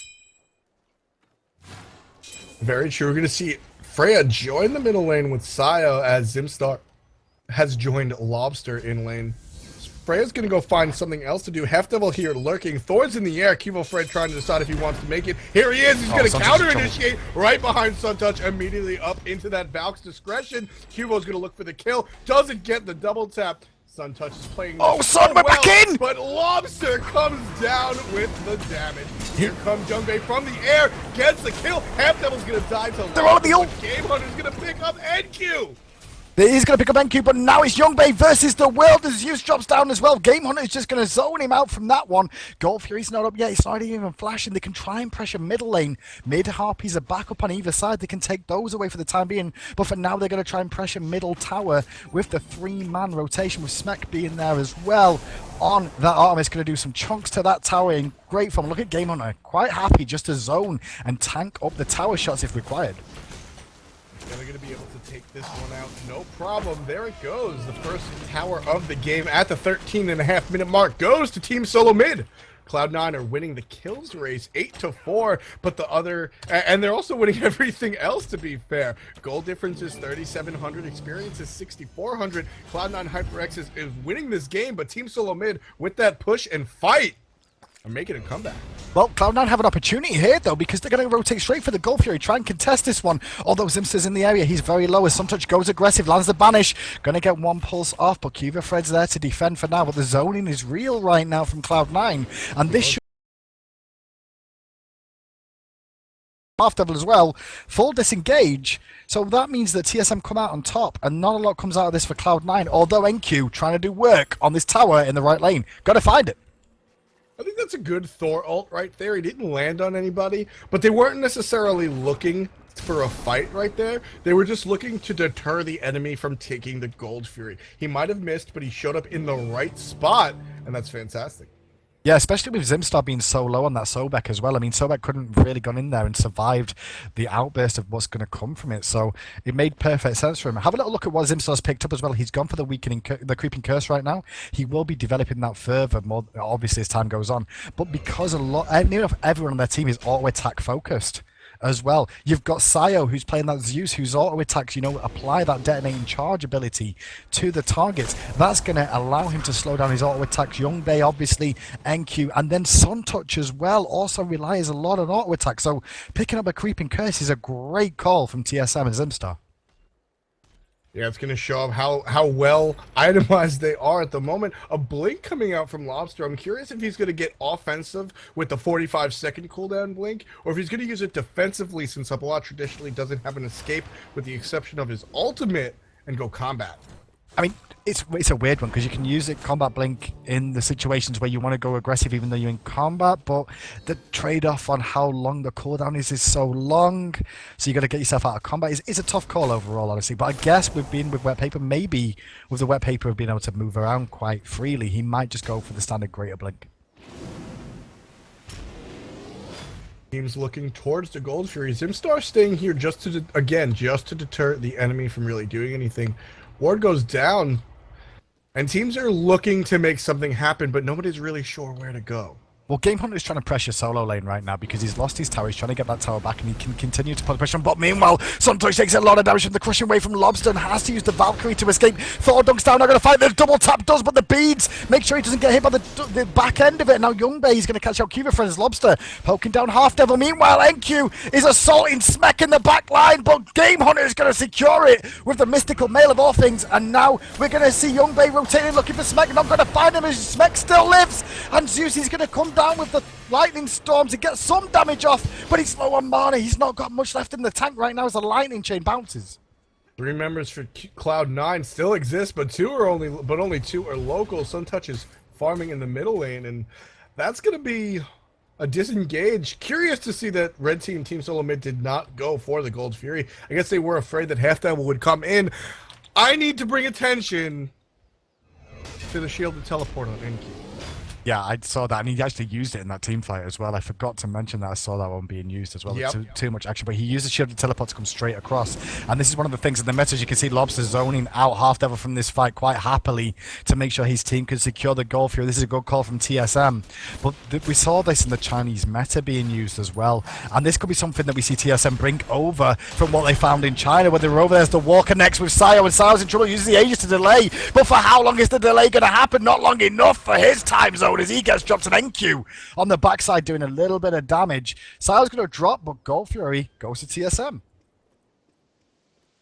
That's going to continue to put TSM in the lead. Once again, they have 6,000 gold, 9,300 experience in the lead.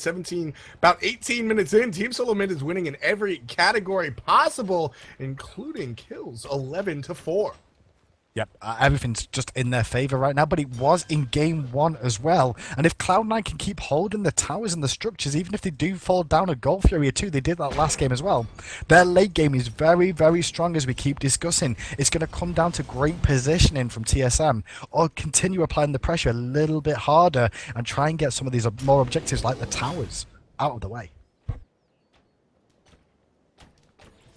Another return to passivity. Teams are just going ahead and farming up a little bit. We're going to see some buffs in the jungle cleared up. Couple of members from Team SoloMid are heading to the right, though. NQ all by himself on his tower. He's going to have to get out of here. Lobster's going to come around from the front as well. Good ultimate going to get him out. And Suntouch is here to provide interference. That ultimate hits only for half of his HP as Athena's here. And now Lobster's in a bad spot.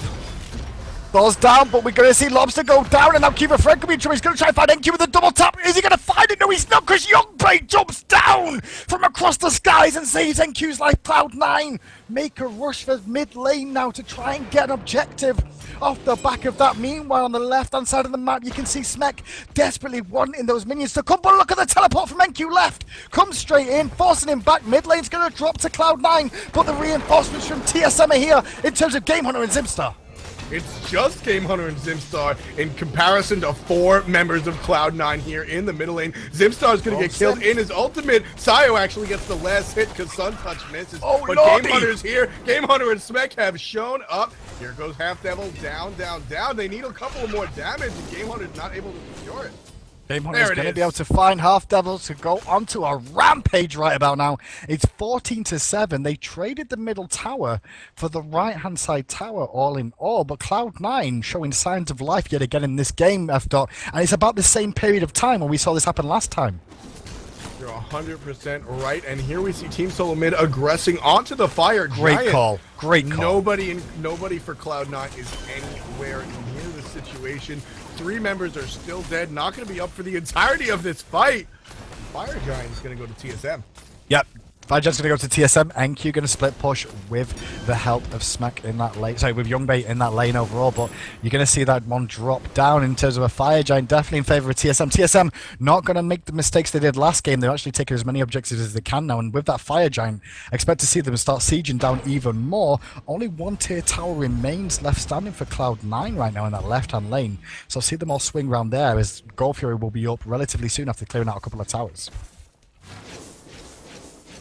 Curious to see where Team SoloMid goes with their Fire Giant buff.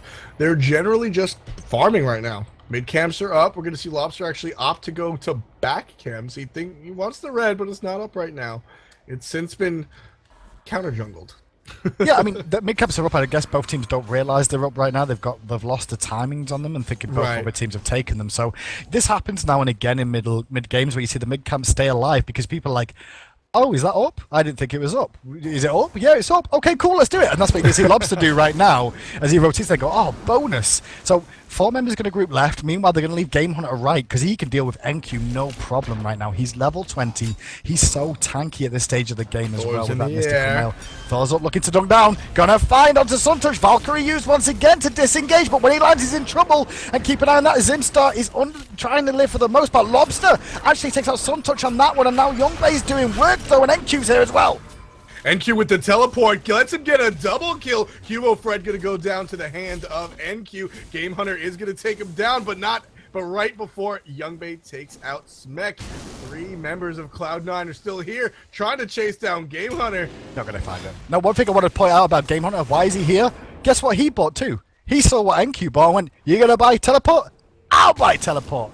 We'll all get teleports. It's gonna be the greatest day ever. Teleports for everyone. So everybody, both the solo lanes now running teleport in this game, which shows some interesting plays between the two. And that was all about counter build from Game Hunter, really realizing what NQ wanted to do and just matching it stride for stride.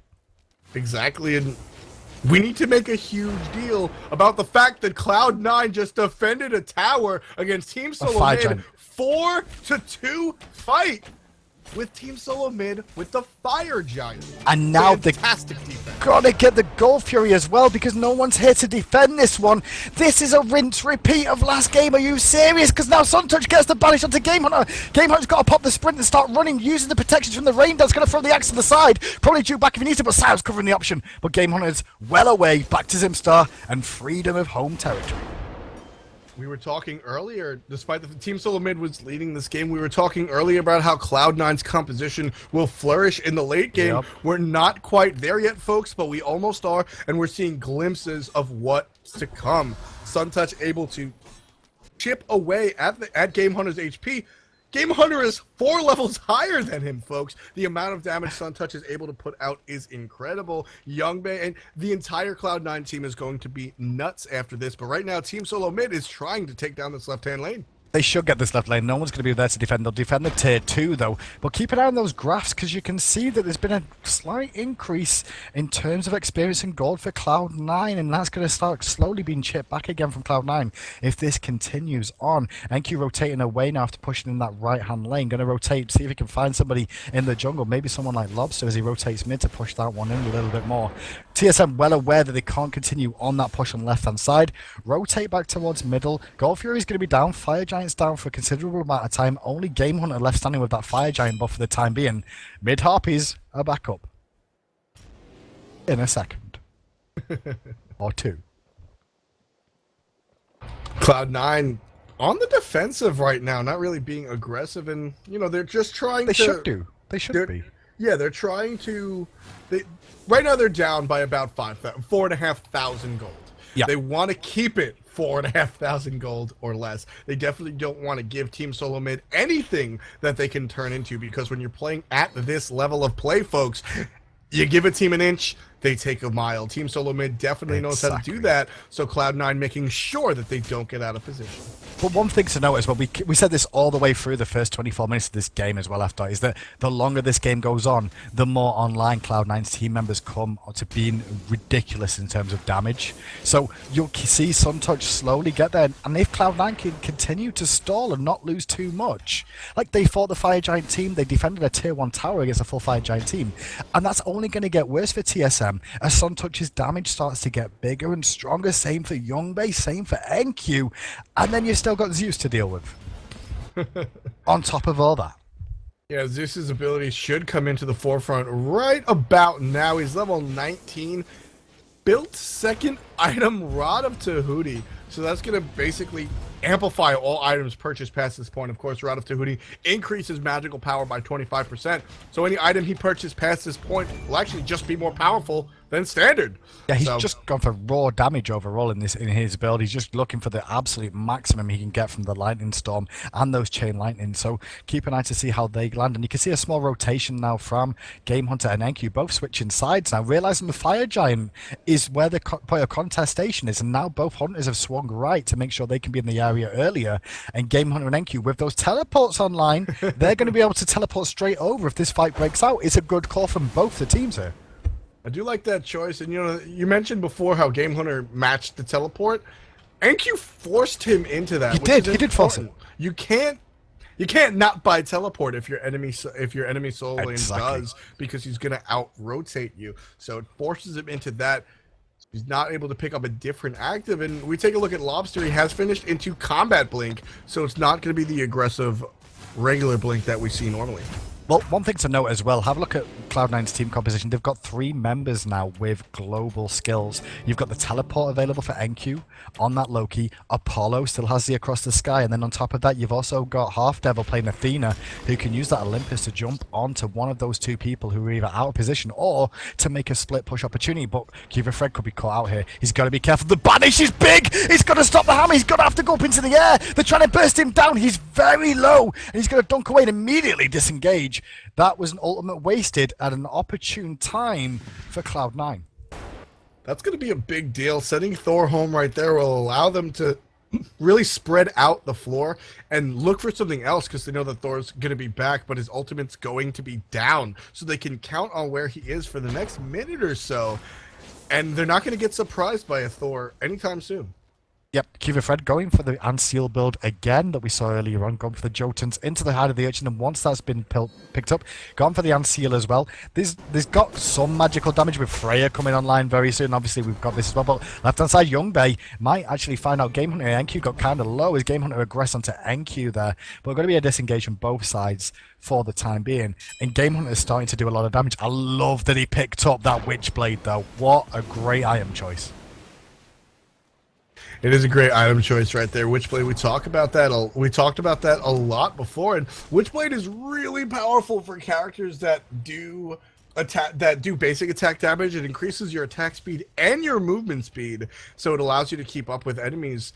But more importantly, it does cut down on the attack speed of your enemies. Most importantly, Sun Touch. Suntouch is really in trouble. He's got to use the Valkyrie, and also Zimstar's used the Olympus onto him as well. Zimstar's actually going to throw Half Devil, but the dunk is good, and Lobster's going to take out Suntouch. And now the fight continues for TSM. Great top from Half Devil into the Lightning Storm. As we can see, Apollo dunking down. Youngbei looking to contest this fight. Lobster's getting very low, but so is Cuba Fred as well. And now Half Devil's hit, and Q managed to assassinate one and get out of trouble before it all goes too wrong. His Game Hunter's still on the front line, but the Chain Lightning is bouncing from Sayo and making a difference, and now TSM have to run from Cloud9 as the aggression still continues. Lobster's trying to get out. Great wall coming out from Cuba Fred. That was a big boy play right there, folks. Making sure that Cloud9 could not converge onto them. Unfortunately, it is going to be a free Fire Giant for Cloud9. Well, not free, as Game Hunter's still here. Game Hunter's not going to give up on that. He's going to make sure he can contest. I mean, Half Devil does have the Hog 3. It's going to be a dangerous call, and Cloud9 make a great play and pick up that Fire Giant. We are getting a repeat of Game 1, F. Dot. This is going to be a 45-minute spectacular. I can feel it. 100% right. Just under 30 minutes underway is this game, folks. Cloud9 HyperX is still trailing, but if you take a look at the graph, it's towards the other direction. Team SoloMid is leading 3,400 gold, 41 experience. They're also winning in kills by about 4, but Cloud9 HyperX just want to fight, want a major objective with Fire Giant, and they can definitely fight. The game is close enough where Fire Giant will even up these two teams, and this is something that TSM has to look out for. They do, and in that fight as well, we did see both NQ and Game Hunter use their shielded teleport, so that'll be on cooldown. It's a 120-second cooldown on that skill, so it should be back up sooner rather than later than you expect, because 2 minutes isn't a long time in how fast this game's going. Golfield's going to be started by Cloud9. They've got to be careful being caught out of position here, because there's a great rotation from TSM. Zimstar with the Weakening Curse immediately used, and there's the crushing wave from Lobster to take out Suntouch. Sao's running for his life here. Aegis used and beads. He's going to get donked by Game Hunter, slamming it down with the funk, and now we're going to see the aggression continue. Turn to Half Devil, who's going to try and use the ultimate to get away. Is he going to get away in time? No, he's not. Game Hunter finds himself a double kill. Gold Fury still stands, and Fire Giant was just removed from 4 members of Cloud9. NQ's split pushing mid by himself. Team SoloMid does realize this, so they're going to respond. He might be able to get this tower before he gets out, but here comes Zimstar. He's going to have to use the ultimate, or no, he won't. He'll have to sprint and use his invisibility, vanish, and that'll allow him to get out. Spotted out by the ward. They're all going to chase him. They're coming from different directions. If NQ gets out of this, it'll be very interesting to see. If he does get out, he might get out of this one, but Cuba Fred's gone the wrong way. He's going to escape and actually just recall back to base now. Only remember, why he teleported for that one? Okay, so he's used the teleport shorter cast to an extent, but right hand side right now, we're going to see the whole team of TSM push down this side. Only one member of Cloud9 has the Fire Giant right now. Gold Fury is available, but right now the focus is on objectives, and we're going to see the tier 2 tower fall for TSM. Are going to get an extra bit of gold in their pocket and try and extend their lead. Again, a Sun Touch starts to do work, but takes a big poke from that spout. Not looking for any more than they can chew. Team SoloMid is going to go ahead and back off. You know they don't want to fight right now, even though it's probably not a poor choice for them. They're definitely still in the lead right now, 5,100 gold. They've extrapolated that by 1,000 since the last time we checked up on that, and that was right before that fight that Cloud9 just got stepped on. They were severely, you know, it wasn't that they were out of position, they just didn't have vision on the entire Team SoloMid coming around the side of the Gold Fury, and it allowed them to just get surprised. NQ, of course, wasn't there, which is why he wasn't lapped up with the rest of them, but Cloud9 HyperX is going to go ahead and aggress onto this Gold Fury again, and they're going to get it. Yeah, they're going to pick this one up easily there overall on that one. So it's going to be 13 to 21 in terms of kills for Cloud9. For TSM rather. Golden experience both in TSM's favor. Still the Fire Giant down for the time being. Only one member on this map has it, and that's going to be on NQ on the Loki right about now. And what do you feel about Zeus so far? Like Sayo, it doesn't look like he did a whole lot in this game so far, but he's been involved in 11 of the 13 kills that Cloud9 have had. So it shows that he's had some impact in this game. Yes, Sayo he got shut down very easily at first, and that's as much a credit to Team SoloMid as it is a discredit to the Zeus pick itself. Zeus doesn't really have any traditional escape. He does have the movement speed and the ultimate that he could drop at his feet, but it's not exactly a clean escape like some of the other mages. So he paid for it. But just as we spoke about from minute one, late game he is going to shine, and that's what we've been seeing out of Sayo. Yeah, and talking about late game, Suntouch is now level 19, has his Hasten Fatalis and the Demonic Grip, and has the Rod of Tahuti finish, so his damage is going to skyrocket, but for the time being, he can't defend against 4 members solo at this tier 2 tower. He's going to get poked down from the whole team as Smek, with the Artemis, is a tower destroyer. Good split push coming out from Cloud9. NQ and Youngbei are right here, taking down the left-hand lane. Members of Team SoloMid want to converge, but they realize there's a threat from in front as well. So they're just going to let NQ and Youngbei back.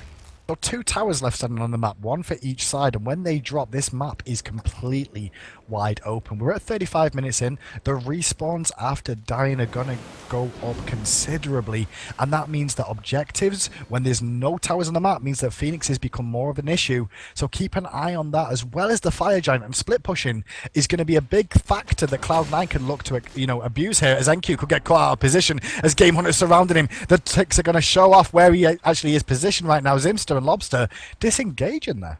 Simstar's going to follow him around the side, but NQ again with that teleport, able to teleport to a ward over by the Fire Giant, leaving a lot of people on the wrong side of the map. We do know that Chalk has teleported himself. All he needs is a ward. Suntouch going to take down Smek. Cloud9 still on the Fire Giant. There it goes. Cubo's here, and Lobster's taking down Suntouch. 4 members of Cloud9 HyperX with that Fire Giant, but here comes Cubo. Yeah, here comes Q and Game Hunter. Oh, he was too quick on the 2 and jumped back to his own axe, which put him away from the fight to continue. Cuba's going to run for his life. Sayo's in trouble. The weakening curse from Zimstar's going to slow him down considerably. Sayo's going to drop 2. There's a second Fire Giant buff taken away from Cloud9 once again. Only 3 members have it. And nobody's going to come out on top. Well, I mean, Cloud9 do technically come out on top because they got the Fire Giant, but they're not going to be able to put a push on with this at all right now, F-Dot, with being 2 members down. Not at all. Unfortunately, Suntouch hasn't been able to make much of an impact in these later fights. We talked earlier about how good Suntouch's Freya is. Well, Team SoloMid got that memo as well. Suntouch on Freya seems to be one of the higher priority targets for Team SoloMid, and they're making sure he's eliminated almost immediately in every single one of these fights. So now we've got to the stage with the Fire Giant being down. Cloud9 have a small advantage because of that. They'll have a bit more regeneration in these team fights as well as damage. So keep an eye to see what they choose to do with this Fire Giant. Will they stall, or will they look to try and push on and take a Phoenix out? They have split push options with Apollo and Loki available with the shielded teleport. And obviously you've got the Olympus available on Athena, played by Half Devil right about now. So keep an eye to see what Cloud9's options are here. What would you do after? Would you split push? Would you group? What would be your call? Right now, you generally want to split push because Team SoloMid has been winning these fights. But Cloud9 does have capability in their blood, so maybe it completely depends on mind composition right now. If Cloud9 isn't dejected by the fact that they've been losing the majority of these team fights, then they should group up. They have just as much a chance to win a fight as TSM. They're trailing by about 3,200 gold. That's not that much. They can definitely take them. But if these fights have Cloud9 feeling dejected, then splitting up and trying to split might be the best option, so long as they don't get picked out. Well, they're trying to do a split here. You can see NQ's on the left and Apollo on the right-hand side there as well, as 3 members of Cloud9 group up on middle lane. But TSM seem to be wary of this, and even though the middle lane seems to be rotating looking for a pick, TSM have positioned themselves nicely to defend all their options. They've sent Game Hunter to deal with NQ, and on the right-hand side you can see that Cuva, Fred and Zimster are floating around in case Apollo is about. Zimster are going to be able to rotate between the 2, covering the jungle options from Cloud9 trying to rotate in. So at the moment, it's going to be a bit of a stale telltale factor until somebody gets picked, somebody's slightly out of position, and Suntouch going to try and rotate behind Cuba Fred here. This could be the chance that Cloud9 are wanting, but Suntouch, aware of himself in the area, didn't want to push on too far. Looking for an opportunity is both teams, Cloud9, HyperX, and Team SoloMid. They want to make something happen, but we're 37, almost 38 minutes into this game, Hindu Man. A single misplay, one bad fight can mean the entire game. We saw that yesterday in North America with Snipe. We saw it today with Cloud9. This is a very precarious situation, and both teams have to be careful that they don't waste it. Well, talk about it. Both the supporters are in a world of trouble right now. Both for someone back through Mazimsa is going to get out of trouble for now, and Half Devil's going to have to look around as we see Cuvo go up. Where's he going to go? Well, Youngbei took to the sky immediately himself, thinking, I'm out. But Suntouch is in trouble as the Valkyrie has to be popped from him. Going to try and turn around with the dunk coming out from Youngbei as well, but immediate collapsed on by Game Hunter and Cuba Fred. Takes out Suntouch. Sayo goes down immediately with that one as well. Cubo's ducking and diving to get away from Youngbei. Does for the time being as Youngbei trying to survive. And NQ comes in trying to get onto Cuba Fred. Cuba Fred's still alive and it's only Half Devil there with NQ left standing for Cloud9.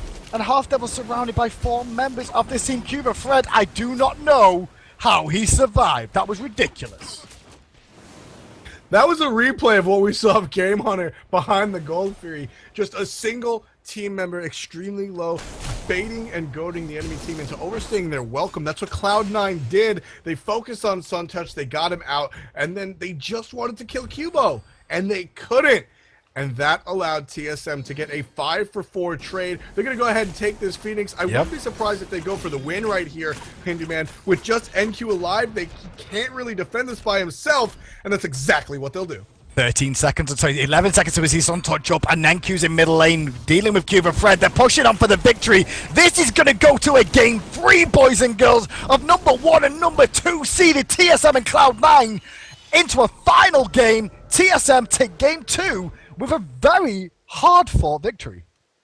Yeah, TSM led the game from minute 1 to minute 39, winning the game with about 6,000 gold in the lead, and they had a whole bunch of kills as well. It's going to be 13 kills in the lead for Team SoloMid, so great play coming out there. Cloud9 won game 2 after Team SoloMid won, or Team SoloMid led the majority of the game. They weren't going to give Cloud9 that chance this time, and instead they just decided to win out. Yep, as you can hear, we're typing away on our keyboards, getting into the next game immediately, guys. So we're going to go straight into this one, following that one. That game was crazy backwards and forwards, F-Dot. And if you look at it and how it's been played out, what do you think Cloud9 need to do going into game 3 to bring this one back? Because was it the Zeus pick that didn't work out for him? Was it the Freya pick that didn't work out? Or was it just a combination of everything? I think it was just a combination of everything. I honestly think this was more a TSM win than a Cloud9 loss. I think TSM just played absolutely lights out. Chalk 10-0-7 for Game Hunter. Smek didn't really make much of an impact that game, and that's very, very, very good. Had Smek made a larger impact, that would have been an even quicker loss for Cloud9. But I think that it was all in the shot calling, making sure that they took down Suntouch. As I said before, it was less Suntouch's fault and more TSM just focused him down. And it really worked out for TSM. Cloud9 is going to have to protect high priority targets and honestly just rise to how well TSM is playing at the moment. Yeah, I mean, Freya as well, we know Freya needs to be focused down in these team fights because she will do a lot of bursts, and that's exactly what TSM did there, and it was a good shout from them to do what they did. The curse, I think they picked too many auto attackers though, honestly. You know, with the likes of Zeus, who relies on his auto attacks to help put out damage as well. You've got Freya in the jungle doing that, you've got Loki, and you've got Apollo, all of them relying on auto attacks to really get out the majority of their damage. And in doing that, it allows you to build things like Witchblade on Game Hunter and the creeping curse, and kind of shut down a lot of your damage, the potential that could come out from your team. Definitely sure. Here's a tidbit though. Don't forget, if you guys didn't make it early, there's a pregame show before both NA and EU. Adonis and hi-rez Kelly, Adonis and hi-rez Kelly host it, and they like to make their wagers a little exciting. We got to see hi-rez Cream Puff eat a habanero pepper today, and his mouth was on fire because he made the wrong prediction. If Cloud9 wins game 3, we will see Adonis in a dress. In a dress. I'd be willing to see that because at least, he might be able to do a dress up properly, like he can't do a tie, I mean, I would if shots Adonis can wear a dress better than he could wear a tie, I would propose that we see Adonis wear the dress full every change. single time. Yeah, I agree. I think that's what we should look forward to. At the same time, though, I'd like TSM to win because I don't want Kelly to win because she says I'm not classy. Just get that one out there too as well.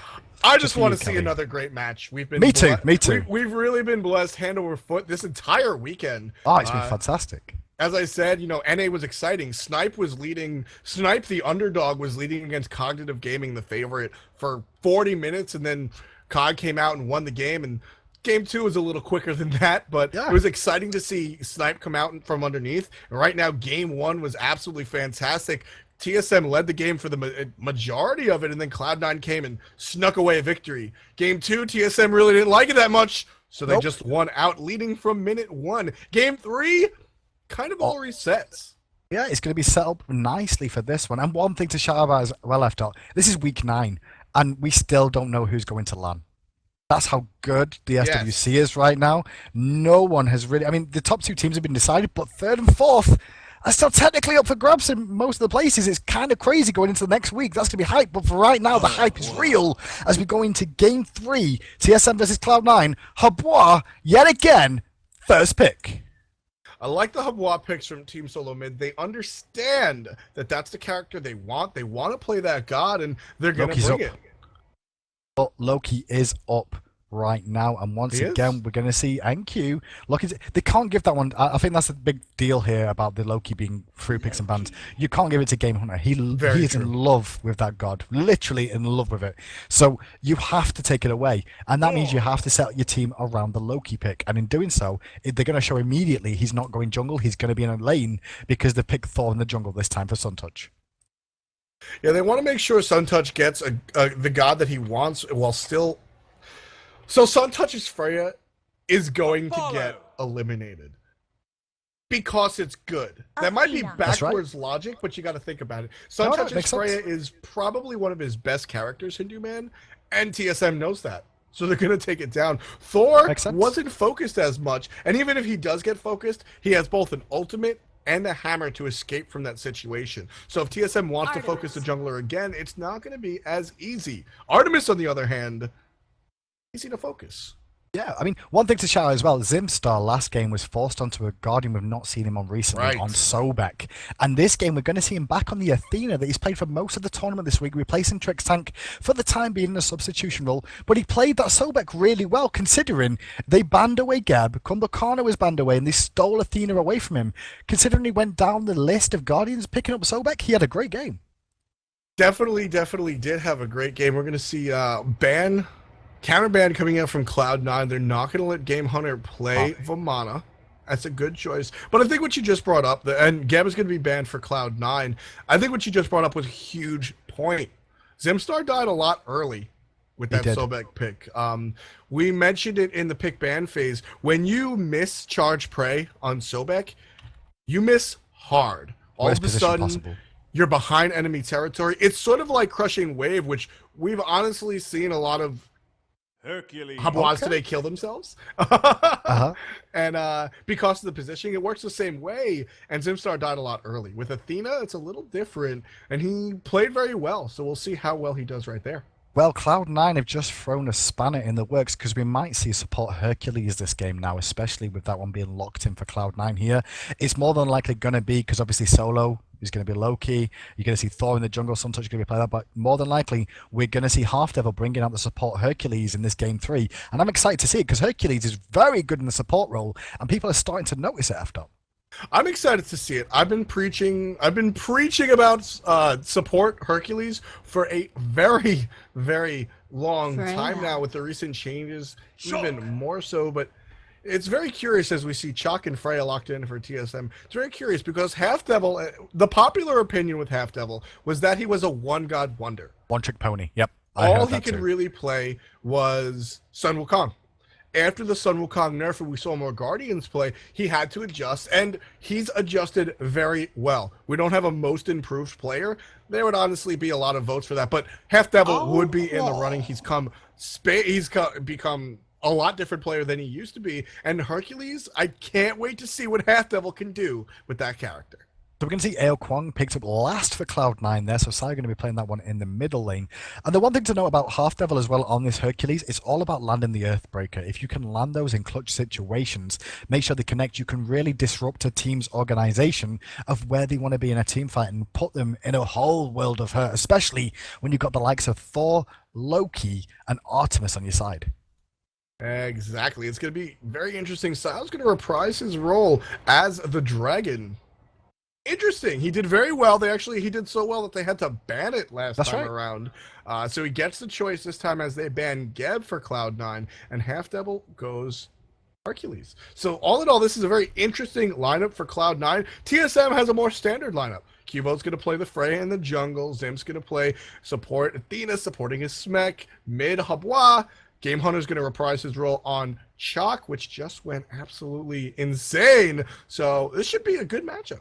Yeah, it really should. I mean, overall, from what I can see, F-Dot, it looks like Cloud9 are experimenting more with unusual things. Like we saw Zeus get picked up last game. We've not seen that in a while. And now we're going to see a Hercules support, which is something that we've been talking about, but we've not seen too much of, really. Or at least at a very high level of play anyway. Right. But we're going to see it in this game. So it's going to be interesting to see if Cloud9 are working things out and coming up with good ideas and trying, feel out the other team, feel out TSM and see if they can, find a weakness in their sort of armor. Or this is a true and tried and tested composition that Cloud9 have been working on for a while. Yeah, I love to see game threes because a lot of times teams pull out their pocket strats. Yep. This is a game that you need to win. Winner goes home. Well, everybody goes home. Everybody goes home. But winner goes home happier. Loser goes home with second place. Winner goes home with first place. There's really no. It's not game 2 where one team can bring it to game 3. It's not like that at all. This is all it's about. So we're going to see who wins game 3, resulting in who wins for the week in just a couple of minutes. Stay tuned. We are back. We are live. This is game 3, ladies and gentlemen, of your 9th week of Smite World Championship Series contention. Cloud9 won game 1. Team SoloMid won game 2. We're going to see who takes home the gold with this game. Now, guys in chat, you've been kind of slow today. And honestly, chat's not been as vocal as they used to be. Can we at least get you guys to shout out in chat who you think is going to win this game? Do you think it's going to be Cloud9? Do you think it's going to be TSM? Who's going to take top spot this week in SWC EU and take the #1 seed going into the final week right now? Will it be TSM? Will it be Cloud9? Let us know in chat. Hashtag SWC. Tweet in. Get your tweets along the screen at the bottom as well towards the end of this one. Both teams playing very safe at the start, F-Dot. You're just going to go for standard stuff. We're not really looking for a 5-man group. Not really looking for anything that out of the ordinary that can open them up. Game 3s, we started talking about it. Game 3s are always interesting because game 1 is sort of a fresh plate, but both teams go in very confident. Game 2, one team clearly has momentum over the other because of how game 1 went. For what it's worth, Team SoloMid overcame that momentum and just won. Game 3, both teams realize that they're going to lose if they lose. That seems very... They're going to lose if they lose. You're like NQ quotes here. NQ does the same sort of quotes in chat. He turned around the other day and NQ goes to quote NQ. He says, hey guys, gem of wisdom for you. If you win, another team loses. And that's exactly what you just sounded like on F-Dot. Well, what I mean is it's the final game. There is no game 4, game 5, game 6, game 7. It's just game 3. So this is what comes down to it. We discussed before. 1 and 2 are already set, but who gets 1 and who gets 2? That's the difference in this matchup. Well, we'll find out because Suntouch rotating mid straight away. Lobster's going to back away, going to get hit by the double tap. So actually just the single on the way through as Suntouch dropped all the way through, but Lobster already backing away to tower. And that's one thing that you need to do early game is pressure on Hub 1. And that's what Suntouch is looking to do over and over again here. Good call from him, just to keep the pressure on and allow Sayo to get the early advantage. Gonna work out well for him. Zimstar gonna go ahead and taunt Half Devil into the shield wall. He's gonna take a little bit of poke. Remember, Half Devil should be able to heal that up in him not too far from now. Mitigate wounds might not be online just yet. Probably has the combo, but by level 3 or 4, expect to see that heal. Yeah, well, early game, you can see Suntouch going for his red buff nice and quickly, and you can see on the other side, NQ's not even got that far yet. Going to give it over to Sayo quickly to be able to allow him to push harder in this lane against Habwa during the early stages. NQ finally left lane now to return to his jungle with about the same amount of experience between the two, considering we saw Suntouch absorb some in the middle lane. It will give NQ a little lead on hitting level 5 quicker in this lane over Game Hunter, though, as this one continues. Left-hand lane, trades between the two. Half Devil Zipstar getting low. Zipstar's very low, gets hit by a trap, and that could hurt him overall. The big baseball bat connecting from Half Devil. Not going to be able to find the Earthbreaker, though. Earthbreaker's going to come out after the dash, so Zimstar is going to be safe and sound. We're going to see Freya again. We talked earlier about how Freya is a character that really needs to spend time in the jungle before she can gank, so she's not going to make her presence known early like we saw Thor do in the middle lane. She's going to have to get a little farm under her belt, and once she gets an item or two, it should be good. But in the left-hand lane right now, Zimstar is taking a lot of poke. He really is. The Divine Strike connected from Half Devil and going to pop the mitigate wounds. Not going to actually get any much effect from that, but he landed a great driving strike onto Smek into the wall after he used the dash away. And some nice poke between the two in this lane, and you can see how aggressive a Hercules support can really be. Yeah, and it was credit to Half Devil right there with the almost kill, if you will. You forced him out of lane, which isn't a bad thing necessarily. That's generally what you want to shoot for if you can't get the kill. But right now, Smek is going to come in, but here comes Cubo. One shot, two shot, all three shots, getting more, and that is a dead Young Bay. It is a dead Young Bay, but Smek's very low when he was tanking the minions. Oh, he got away just in time. That girl switched to Cuba Fred. But he did drop low himself, but obviously being alive is greater than being dead. And Q quote, shout your lights out as Zimstar gets spotted out in the middle lane. Good banish coming out from Cuba Fred, and a taunt from Zimstar could put him in a bit of trouble there, but Josh is away for now, back to a safe zone. Yeah, you know, we have a saying where I come from, if you're not alive, you're dead. It's a good call. I mean, that's one of those things that can generally happen to you if you are dead, you're not alive. I mean, it makes perfect sense. In the nursing industry, we also say, if they're not dead, they're alive. You know, it's a good sign. So 1-0 to TSM right now. Gold is in favor of TSM, but Experience swinging in the favor of Cloud9 right now, F-Dot. Yeah, it's an interesting situation. We don't see this too often, but it happens occasionally. It's generally just superior farm. When one team pushes minions underneath the tower, of course, strips gold from those minions, but not experience. So that's generally what has to be happening with respects to Cloud9. So it's pretty interesting situation. Whereas Half Devil's coming out from behind, gonna miss Zimstar with the driving. The trap. The four is down. The boulder. The baseball with the double tap, and Smek's gonna walk away clean. A lot of that was down to the level advantage as well. Just walked out behind him, did all that damage. That was a great bore into trap combination from Young Bay. That did so much to set himself up for that kill overall. It does go across to Half Devil though, but getting an early kill on the support can pay dividends on being able to get that sovereignty and get that Hog 3 online sooner rather than later.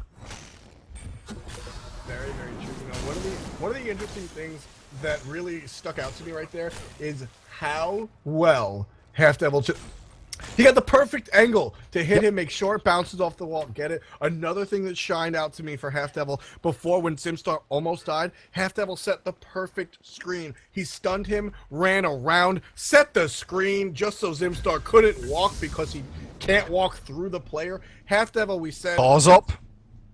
Where's he gonna go? He's changed his mind. Nowhere to go on to. And I was looking at that. Oh, he's gonna come down into that lane as well. And sorry to cut you off then after, but I was like, is he going to do something crazy? But one thing to note about this match as well is that we're going to see Loki versus Chuck again in this lane. And Game Hunter went 10-0-7, 10-0-9 last game. Right. And didn't die once, so he's clearly got the number of NQ when he plays this Loki. Will we see more rotations from Suntouch here, or will we just allow Game Hunter once again to have his way with this lane? Suntouch should be able to make a couple more rotations, at least in a perfect world. He should know that it's the same matchup and know that he has to provide a little more help. So what you're saying is completely right. We'll see if Suntouch does go ahead and do that, or if he's going to play the other card, because the other way to do that is just be aggressive everywhere else and try and force Game Hunter to get out of the lane. Yoda teleport, do you reckon we'll see that one again this game round from those two? Could be seen once more. Could be interesting. I mean, maybe. I don't know if it really paid off as much for NQ as he had hoped. In Game Hunter seemed to use his kind of defensively. As we said, he was forced into it, but it didn't seem to work out overall great for both teams. I think it was just one engage that worked out for NQ, but Game Hunter spotting out early enough. Midcap's going to start though, and you can see immediately Cloud9 left and TSM right, going to be splitting these ones quite happily, no one's really contesting at this moment in time, as both the duo lanes just picking up their blue buffs, one after the other. Mid camps are spawning. Right ones go ahead to TSM, left ones go ahead to Cloud9. So an even split right there. Mid camps are generally tied at the moment. The game is generally tied, but we still see an experience boon in the way of Cloud9 HyperX. 1,400 experience separates the team. The gold also in Cloud9's favor, but almost irrelevant as it's 200, 184. That is a tie gold game for all intents and purposes. Yeah, it really is. I mean, 1-1 on the scoreboard. GoldFury still standing. This is still anyone's game. It's early days. I mean, these games that we've been casting so far today, after these two teams have gone on about 30 to 40 minutes each time. So we're expecting a long haul in this one too, because neither of them will give an inch if they can help it. So they're going to continue to fight and trade, and it's going to start off slower as the games go on, because they're working each other out. They're working out what's going to come from them. And Suntouch going to look for a play on this left-hand side. Hasn't been spotted out by a ward yet. He's just out of range of where that ward is on the left-hand lane. He's waiting for an opportunity. Can Half Devil make anything happen with an Earthbreaker? He's looking for it, and he's wasting a bit of time now. The longer he waits, the more experience he's falling behind, because Kiva Fred in the jungle is continuing to farm as Suntouch waits. Suntouch still here. We've been discussing this for a while. They don't have any vision on him, but if he gets any closer, he will be spotted out by... He's a single step away from that ward, folks. Now Cuvo's here. Cuvo sees him here. He wants to make a decision. He wants to get onto it. Suntouch puts the wall, deterring Cuvo from getting in here, and I think that means he might leave this lane alone. Well, he's still hanging around. Cuvo's going to see that, and now he's going to roll into the ward straight away. He's going to see him. This is going to come to nothing. So Suntouch has not managed to get anything out of that. He stayed around a very long time, hoping for something, but not going to find it. Maybe he went to get a drink. Be right back, guys. He was there for so long, he could have been... Be right back, bio break. Can you not pause? Bio break, be right back. Suntouch rotating mid now, going to actually suck up a little bit of experience there just to make up for what he lost there. Wall's not going to connect as Zimstar rotates to the mid to help defend with Lobster. Game Hunter's just been back to base as well, got that Mystical Mail online and the boots one already. So you'll see a very similar setup in this lane. As mid lane, we're going to see a grouping of 3 members from each side. Cloud9 is the first to group up in the middle lane. Suntouch is going to go back to the jungle. Half Devil is hiding. Made his presence known right here. Lobster also hiding. You know, they just don't want to let people know they're here. Out comes the carpet, but again, just solid farming. I mean, one of the big things that when we had the experience camps in middle change to 3 minutes from 2, it made such a big difference in the speed of games. And you can see now that the supports are trying to leave the hunters alone as long as possible to allow them to get ahead in the builds and get their items online. But it's the delay in the game after, and you can see this in how this game slowed down, because the supports haven't got a lot to really do. As the wall connects from Suntouch in mid lane, immediate use though from Zimstar with the Athena ultimate to help defend. Nothing more going to come of it as mid camps. I think Cloud9 are going to get both these camps here. Yeah, it looks like Cloud9 are going to pick up both camps. I don't think Game Hunter grabbed them at all, and both camps are going to go to Cloud9 successfully. So that's going to put them again in a little bit of the lead. No, those were taken by Chalk. So. Oh, Chuck did steal them away, so nice work from Game Hunter there. So the gold is the difference, but GoldFury being started by TSM now. They're aware Hercules went back and guess he would have... Oh, the crushing wave connects on Sayo, but Sayo's trying to turn it, but Aegis is used! And now Young Base here with the ball, looking to try and drop it down. GoldFury goes over to TSM, but Lobster's in trouble, and NQ's going to pick up that kill. The ball's doing a little bit of work to disengage the rest of TSM as Game Hunter a little bit later to the party than NQ was. But GoldFury went to TSM. GoldFury goes to TSM. They do lose 2 members. That's going to mean something. Game Hunter's still fighting. Half Devil doesn't want to deal with it. All in all, it does wind up being a boon for Team SoloMid. 500 gold in the lead they are right now. Previously, it was a tie game. They did spike up to 1,100, but losing those 2 members of their team, Lobster and Zimp, will actually bring them back down to about a 500 gold lead. It's still something. 500 gold is... It's something. It's exiting the nothing zone. It's a tower, basically. It's a tier 1 tower in worth of gold for their team. So a small little addition for them for the time being. We'll keep an eye on how this one plays out, because at the moment both teams are not giving up much. We saw that fight between the two mid laners. I mean, Lobster and Sayo both dropped low, and it was a nice play from both of them to stay alive as long as they did during that fight. Sayo surviving, as Lobster unfortunately did go down. That one might get caught out by Suntouch here, but nice ward positioning, just dropping the ward, going to be able to back out from that one. Bit of poke, got to be careful because NQ's rotating around him. There's the wall, and the double tap connects on Lobster, but Cuba Fred's there to cover the option as well. Definitely just a return to passivity. Scratch that. Half Devil gonna make things happen over here. Great combo coming out. Zimstar gonna get trapped as well. The board. Now they're turning on the Smek again with the screens. Oh. There he goes on the swag chariot, safe and sound. 2 kills drop, but Half Devil wants to push this tower. Mech saved Zimstar's life then. That is confirmed 100% because he jumped in front of the board to get the first shot so Zimstar could charge away. And now there's a possibility of a turnaround, but with Suntouch on the back line, they need to be less aggressive. But that was all down to Smek's play, honestly, of jumping in front of Young Bay's ball to make sure he got the first hit. But NQ's over here, and he gets a lot of damage off with the assassination. Thor's up looking for the dunk, gonna find it. Crushing wave use and disengage. But the double tap from Suntouch connects. That was massively max range. That was huge. That was so good. That was at the tail end of the range. We overused the word snipe a lot for Ra. That was a snipe, ladies and gentlemen. That was a snipe. And you know, if I get like, I'm hyped most of the time, guys, in chat, but if you hear me go kind of crazy, you know it's really big overall. As mid camps are up once again, Cloud9 in a position to take them. Half Devil rotating mid, both mid camps up. Asayo rotates over towards Game Hunter right now.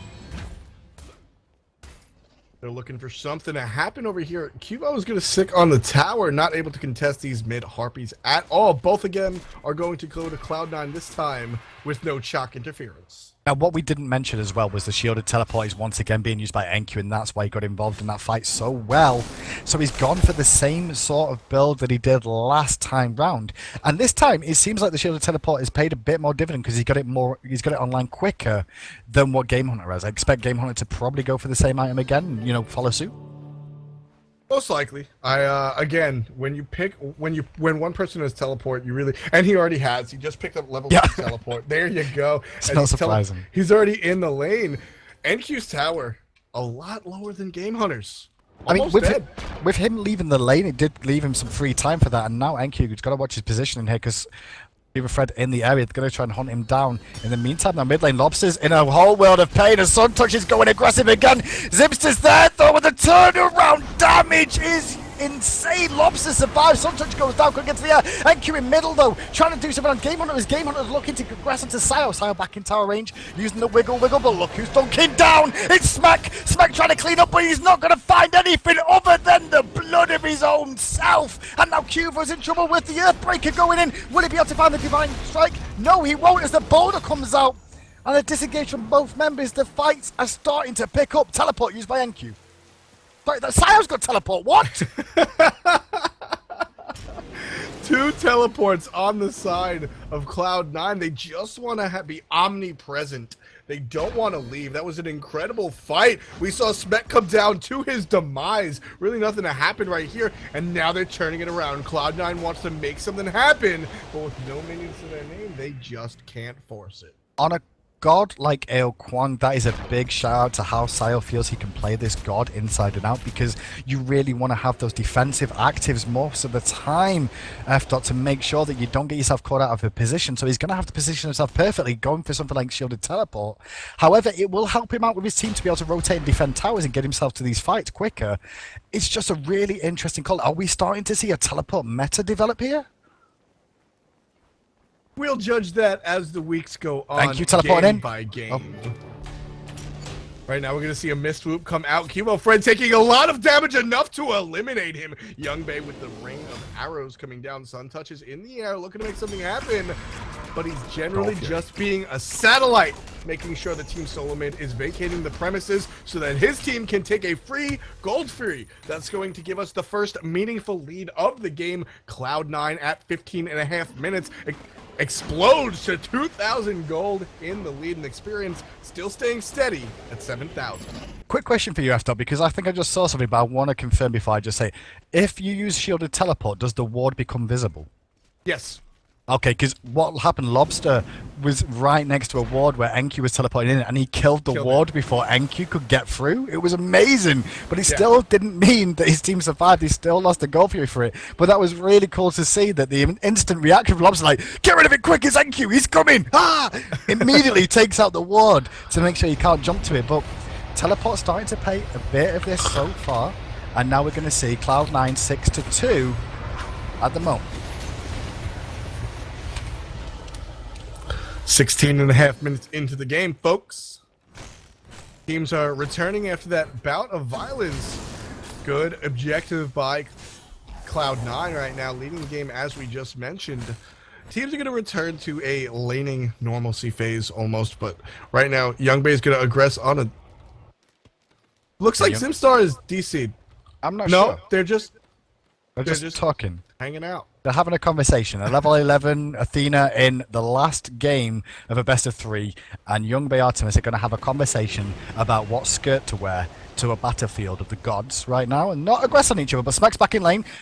So Beautiful goes out, and Hercules going to rotate over on Half Devil, and Zimstar recalls back to base. But this is the first game, realistically, today after that we've seen Cloud9 against TSM, where Cloud9 have been the ones in control of the game in terms of golden experience from the outset. As Half Devil rotates around, got to find Smek in the jungle, but he's going to be rotated on by all the members. The jungler in the mid here, and the support, and he goes down immediately. Half Devil caught out of position, got to drop a mid lane.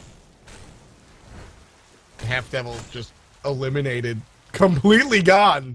Game Hunter here defending mid tower, and now Suntouch going to be aggressed on, but the water spout's going to miss. That's going to let Suntouch get out of dodge. But right now we do have a Loki caught out. Cubo Fred following the chase. In comes Athena trying to make something happen, but he's going to be out of range even with the preemptive strike. Well, with that Vanish on cooldown now, doesn't want to use the assassinate, going aggressive onto Cubo Fred, but being rotated by 3 members. Vanish comes up again, Taunt misses, going to get away, but on the backside, Lobster catches Sayo out, looking to rotate and protect NQ. That was a big pickup from Lobster, a solo kill, as Sayo got caught out of position trying to help out his solo laner, who escapes.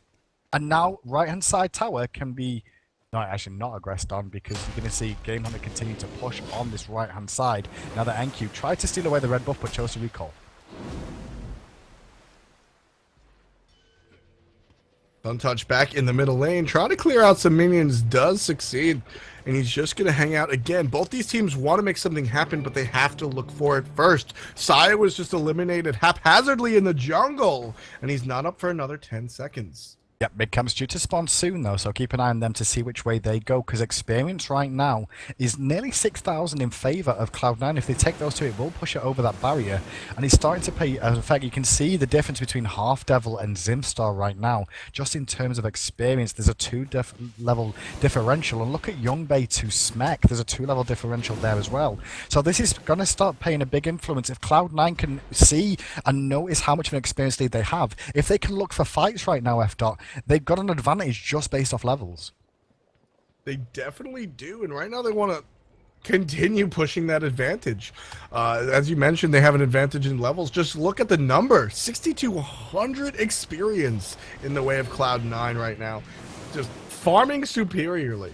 There's really no fancy way to get experience besides the good old dirty killing stuff, and they're doing a good job at that for sure. Yeah, so have a look to keep an eye on what's going to happen next. Gold Fury still down for the time being. Fire Giants on the map. We're 20 minutes in, but this is a very slow game overall. We have seen a tower go down for either side. Left-hand side, TSM lost their tower. Right-hand side, we saw Game Hunter take that one down when NQ rotated over. The 2 shielded teleports online for the side of Cloud9. As the double tap connects from Suntouch, there's a lot of damage on Lobster. Even Fred's just going to help defend the tower for the time being, because we're going to see Lobster return to base once again. This mid tower is looking very low for Cubo Fred right now. They're going to come in and converge onto it. Cloud9, that is a whole wave of minions is here. Should be able to be cleaned up rather quickly, and they're just going to siege it. Youngbay takes 2 hits for his trouble. Down goes the tower. Great call.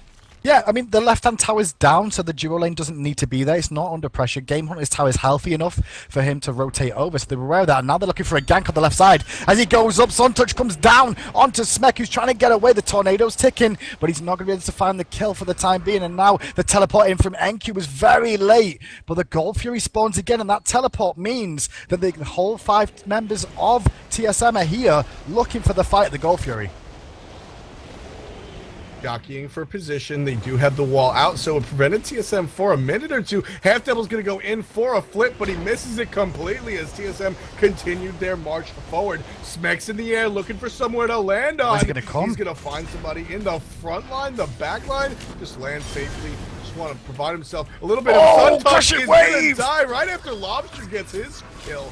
Timo Fred picks up a young man, now Half Devil all by himself. Great kick coming out. Awesome boulder, but he's going to get slain for his troubles. NQ, the only one alive for Cloud9, winds up picking up a kill. He takes up Smek. Smek got left alone as the team pushed on, but that is good play for TSM. This is their chance to get back into this one and take the golden experience. Like you said, the Fire Giant is going to be their call. NQ is the only one standing here. And once again, this is going to be TSM's opportunity to get themselves back in the lead and golden experience for the first time realistically, F-Dot, in this game. Yeah, after that fight, TSM brought the game we saw the graphs go very close to, and right now with that Fire Giant, experience is still 1800 in the way of Cloud9, but 78 gold, that's a tie.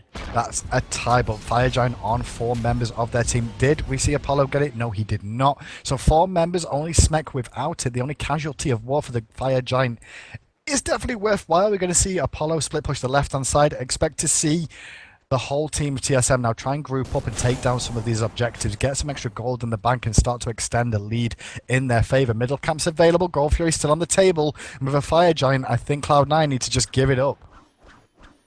Yeah, it's not something they can really defend against. I mean, we did see these two teams take down each other with the Fire Giant buff, so it could happen. Fire Giant isn't just an instant win. It does give you a buff to your damage, of course, and it gives you sustainability in HP 5, but it doesn't give you invulnerability, so it's definitely something that Cloud9 could defend. It's just going to be an uphill battle, and I don't think any doctors would recommend it.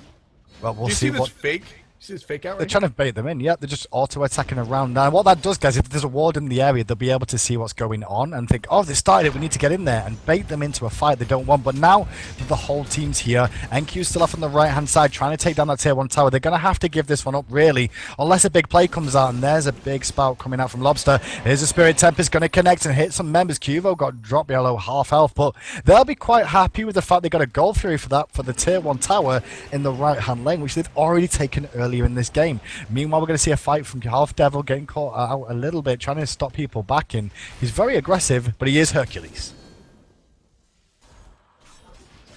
Definitely supposed to be a little aggressive on that Hercules. We'll see if it pays off right now, because right now, level 14, he's just barely second to last on his team in farm, just barely above Sun Touch, and his slash line is going to be 1-2-2, so he's generally doing his job as far as that's concerned, and he's building into a Stone of Gaia to make himself even more unkillable. Yep, he's going to be the unkillable front line for their team, and that's going to pay off for him as well. The only problem he's going to have is against the likes of Hubwa, because Hercules is great against sustained damage, but burst damage is one of the ways you take a Hercules out of a fight. So if you can burst him down, then he's not going to have the impact that you want to be able to use to mitigate wounds to heal back up from. Such as the like of, he wants to fight Freya. That's what he wants to do. He wants to go and stand in front of Freya and say, hit me, I will keep you, because you will not kill me in time. I will regen. Exactly. The Hubwa is one of the only threats, and the Stone of Gaia, for what it's worth, does provide a lot of not just health, but it also provides magical protection, so that's going to be good building in there just for what he's afraid of. And also, not for nothing, they do have more than one output of magical damage. It's not just the Hebo, but it's also the Freya, so you got to watch out for that. Half Devil shot up in the air. Took a lot of chunk for that, but TSM is still here. They're not leaving. Yeah, starting to use this Fire Giant now. He's starting to run his course, this Fire Giant buff, but now looking to put the pressure on and try and take down some towers. The first one drops. Right-hand side, Game Hunter is keeping NQ busy as the rest of the team march on middle lane. They've got no minions head them on, but Zimstar very tanky, and as well as that regen, going out for the Fire Giant, going to do his best. Half Devil trying to be a frontline shield for his team. Falls up, and Half Devil's still alive. Great driving strike onto Zimstar to knock him out, but Suntush does not connect because Smek is there. The boulder comes out as well as Sile Spirit Tempest and does work, and this one's going backwards and forwards right now as Game Hunter ducks down, takes out Youngbei, and Game Hunter in this fight is going to turn this one around with Smek eating a tornado. Game Hunter with a double can continue pushing on. We might even see them go even further. This mid tower is undoubtedly going to go down. I'm curious to see if they're going to push towards the Phoenix. Their body language is telling me no. I think they want to just retreat. I mean, there is only Hercules left on the table. They shouldn't really want to recall from this. He's going to have a hard time killing a half Devil on this Hercules right now. They want to just keep him out of the fight. Half Devil just needs to keep zoning. We're going to see, actually, the use from Zimstar's Athena ultimate coming out there just to get her in here as well, because you can keep him busy, and Half Devil can't really defend this against the members. Great call from TSM to realize that Half Devil couldn't do anything against all those members. Fantastic, and I'm so incredibly happy that I was wrong, Hindu, man. TSM had that Phoenix. They got it. They recognized it. Great call from Team SoloMid to keep on pushing. 27 minutes into the game, we're seeing a 5,000 gold lead for Team SoloMid. They've also taken the experience lead away from Cloud9 for the first time in the game, 2,700 with respect to that, plus a Phoenix. Honestly, I thought they wasted the Fire Giant at first, TSM. It looked like they took a long time to exploit the fact they had 4 members with the Fire Giant, but towards the end, they made it pay dividends with picking up that whole middle rank of towers and the Phoenix, and now with Fire Giant back on the table once again, and the Fire Minion starting to push down middle lane. Look at where Game Hunter is right now. His team can go over there, and thanks to him having that shielded teleport, shouts out to NQ for making him get it, he's now able to assault this left-hand lane and keep people busy, as well as his team can assault the Fire Giant. Fire Giants back up. As you said, Half Devil and Suntouch are in the neighborhood. So it's a matter of when TSM wants to start this, if they really want to deal with this, or if they're just going to fight. There's the taunt. Here comes TSM down this yellow river. Good knock-up from Lobster. Gets a little burst. Suntouch is down to the hand of Smek. Half Devil being chased out. Going to pop the curse. Slow him down. Left lane. SoloMid's going to go ahead and grab the Fire Giant. Left lane, Game Hunter's 2v1ing right now, keeping Sayo and NQ busy. Did have to use his ultimate though, the Storm Call, to delay them and trying to stop the teleport in from NQ and Sayo, who are both over here now. Tornado dropped on it, a lot of damage onto Zimstar. Here's the Spirit Tempest, is he going to connect? Well, yeah it is, but it's going to go in favor of TSM. Is the Fire Giant now, and Lobster misses the crushing wave on Sayo, and Game Hunter's on the back line dealing with Youngbei right now, who's got that boar online, but the whole team of TSM can now just retreat from this. They only lost Zimstar, and that's a good casualty to take to make sure you get a Fire Giant once again. Losing your support for a Fire Giant is definitely nothing to cry about. 28 minutes into the game, we're going to see the second Fire Giant for Team SoloMid. We'll see what they do this time. Last Fire Giant, they took out a Phoenix. This Fire Giant, we'll see. I mean, talking to Zimstar at the start of this week as well, F-Dot, he was saying like they're really going to try hard this week to win, and it's going to be a tough problem because they've not got Trix Tank with them this week, and he's going to be subbing in as a support player. But a big shout out to Zimstar stepping in with this team this week, and he's putting on a show for us with the rest of TSM. He's had an impact in this game overall, and he's done a good job of subbing in for Trix Tank and showing that, you know, the TSM's so good all over the field that one member does not make up their whole team. Very, very, very true right there. It's everybody else on the team as opposed to Game Hunter's still doing what he does. He's 3-0-4 once again. No deaths for him. Lobster 4-3-7. But let's take a look at the damage numbers. Player damage. Lobster is leading the charge with 16,000. Sayo's close with 15,900, but Lobster is about 900 damage above that. So lots of damage coming out from the Hvala. I don't think anybody's surprised there. Yeah, I mean, but Game Hunter's sat on 13,000 as well. I mean, he does have the mystical mail, but he's been turning up to a lot of these fights very late as well, honestly. But pointing out a lot of good work from him. Now we're seeing the rotations from TSM. This is a good call. Just take down these tier 2 towers, get the extra gold, open up the map a little bit more, and allow for a split push opportunity if it becomes available to take it out. And so they're going to push in the right-hand lane as a whole team here, I feel. They're actually not going to go back for the minions. This could be a misplay. If things go wrong, they'll look back at this as being the one possibility that they made a mistake on. But Half Devil here gonna get focused down. The burst from Lobster's available for him. House to drive strike away, but good Sun Touch ult coming down, making Lobster force the bold, and Cuba Fred's gonna find Sun Touch in the back, but NQ does good way to Lobster and actually picks up that kill. NQ's looking for more. Is he gonna be able to find any? Because at the moment Cloud9 are holding, but Game Hunter dunks down. The silence is on, and 3 members versus 3 still stand. Phoenix in middle lane's back up as well after.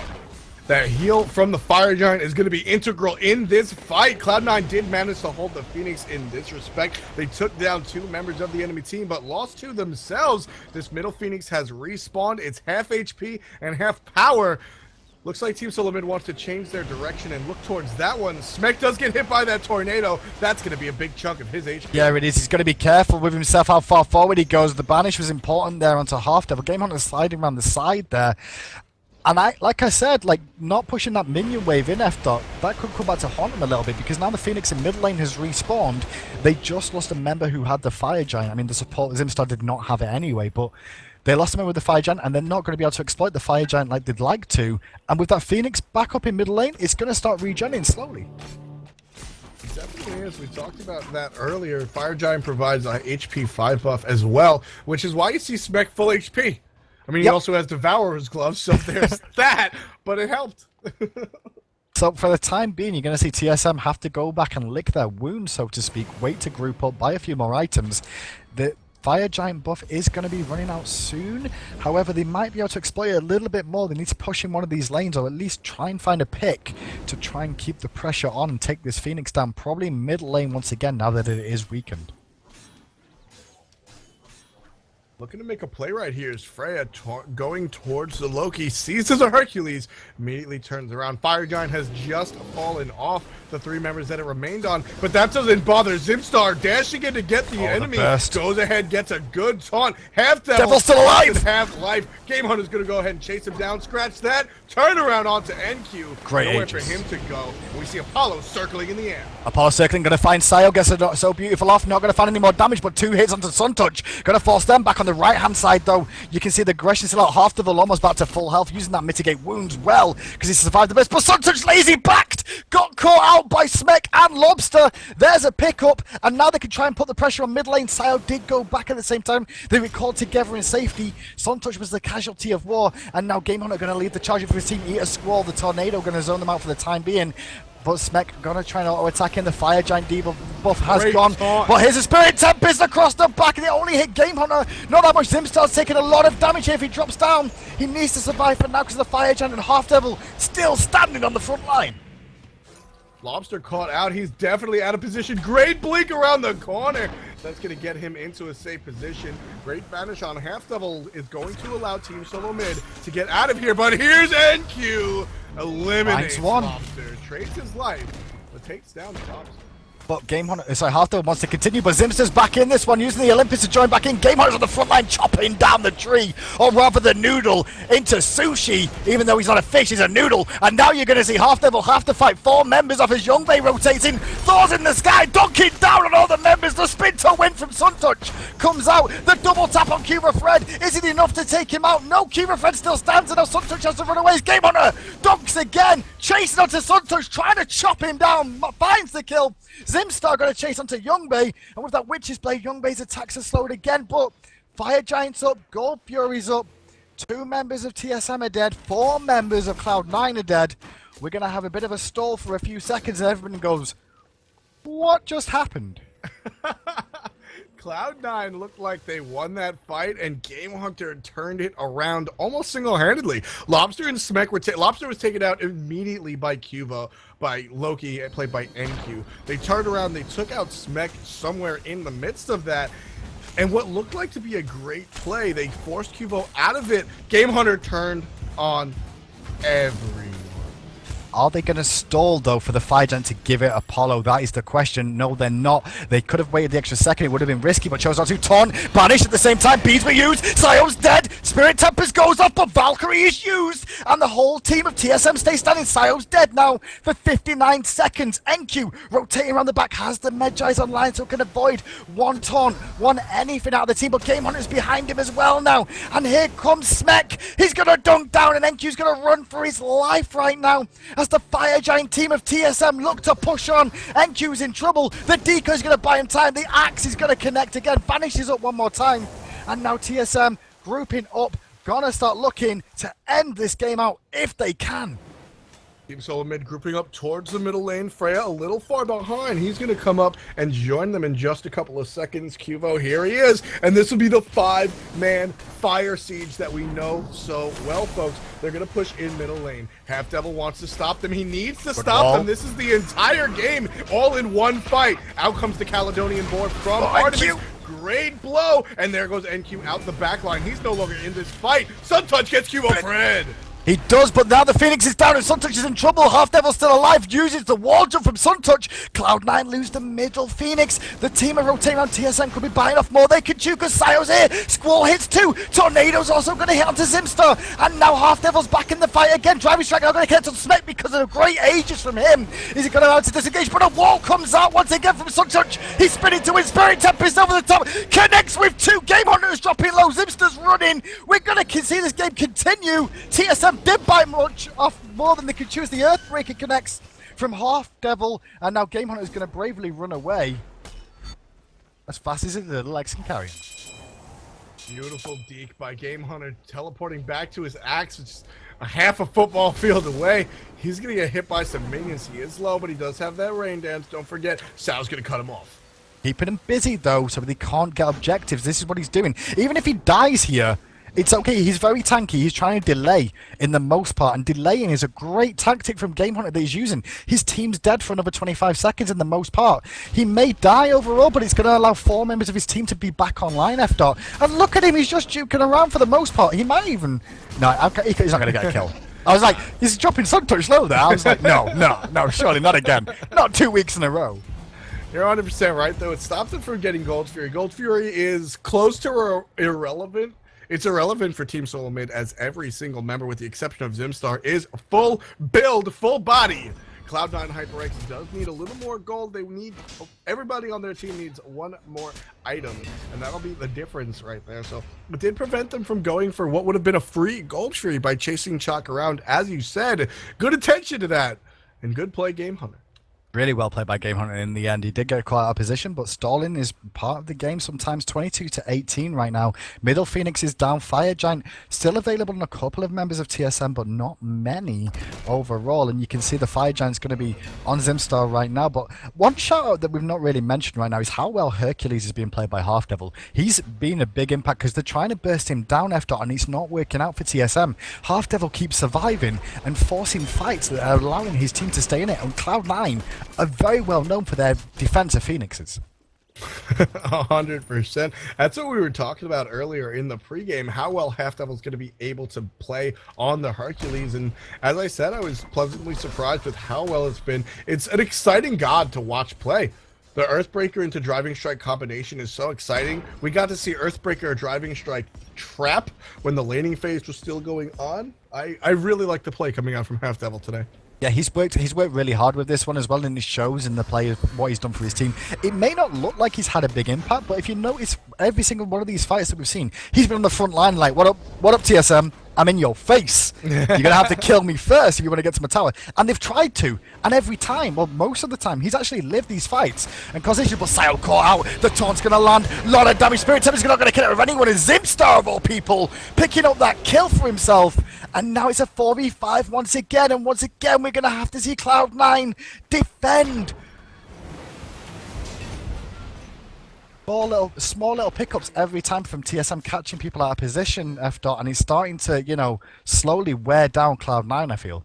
It really is. They need to play defense right here for almost 40 minutes into this game, folks, and we have an engagement. Half Devil gets a lot chunked out of him right now. Cloud9, TSM just activated the shell. That's going to be great for them. Good Earthbreaker. Great ball, but it Boulder goes on the over the ball. head of Game Hunter. Lobster's ultimate goes nowhere, and Youngbait claims his life. NQ finds himself in the back line, not really able to do too much. Zipstar goes down at the hands of Suntouch. But Youngbait chasing onto Game Hunter. Game Hunter's very low. Meanwhile, on the other side, Earthbreaker does connect from Half Devil to bring Cement closer, but Half Devil's getting knocked lower. Youngbait's going to look for the trades now. He is Artemis, level 20, full build, looking for a fight. Game Hunter's regenning fantastically, though, in the middle lane, keeping the pressure there with the Rain Dance. And for now, Cloud9 hold once again. The middle Phoenix respawns one more time, and the Fire Giant is on the table yet again. 40 minutes into this game, effed up, and Cloud9 are hanging on. Cloud9 is playing some of the best defense that we've seen in Smite, period. I don't think I've seen a team consistently defend this often. Sal's gonna use that Teleport? Sal's gonna use that teleport to show up right here at the Fire Giant. All of Cloud9 is here. 1, 2, 3, 4. Their 5th member is on the way, but so is SoloMid. Sayo eliminates 4 members of Team SoloMid. That's gonna be a deicide for the way of Cloud9 are gonna win, and they are making the march towards the Phoenix. Cloud9, can they do this? That's the question. Well, it's only Habois and Athena left standing. The Half Devil on that Hercules will be able to tank forever. Look at him. He's like, I don't care. Try and burst me. I don't care. The Phoenix is dropped. Cloud9 moving in. Suntouch is going up. The celebrations begin for Cloud9. They have held on against the might of TSM for this entire game. And now, after a base defense 3 times in a row, Cloud9 with a play from Sayo that will be talked about for weeks to come if Cloud9 win. Amazing. Amazing game. That was some of the most explosive play that I have ever. That was incredible. We had an incredible play coming out from Sayo, just bursting down the enemy team. Cloud9 made a fantastic call to go directly towards the Fire Giant. Turn and run victory for Cloud9 HyperX. That Spirit Tempest! What? A single ability. That's why we love Smite. That's why we love Smite. Team SoloMid led the game for, it was a 41-minute and 27 match, folks. Team SoloMid led the game for 41 minutes. 27 seconds. Cloud9 comes in, uses one ability, shoots down most of the enemies, goes and gets the victory. That's going to be game 3. I'll leave you with this, folks. Cloud9 HyperX wins in incredible fashion. Means a lot of things for the community. Hi-rez Cream Puff, otherwise known as hi-rez Adonis, will be in a dress next weekend for the SWC coverage. We'll also see Cloud9 HyperX claim first seed overall. That's going to be a huge deal. Stay tuned for coverage of the highlights from this tournament. For Hindu Man, for the production staff, Brad, Peckies, everyone else that you can't see, but everybody works so hard. My name is F. We'll see you next time.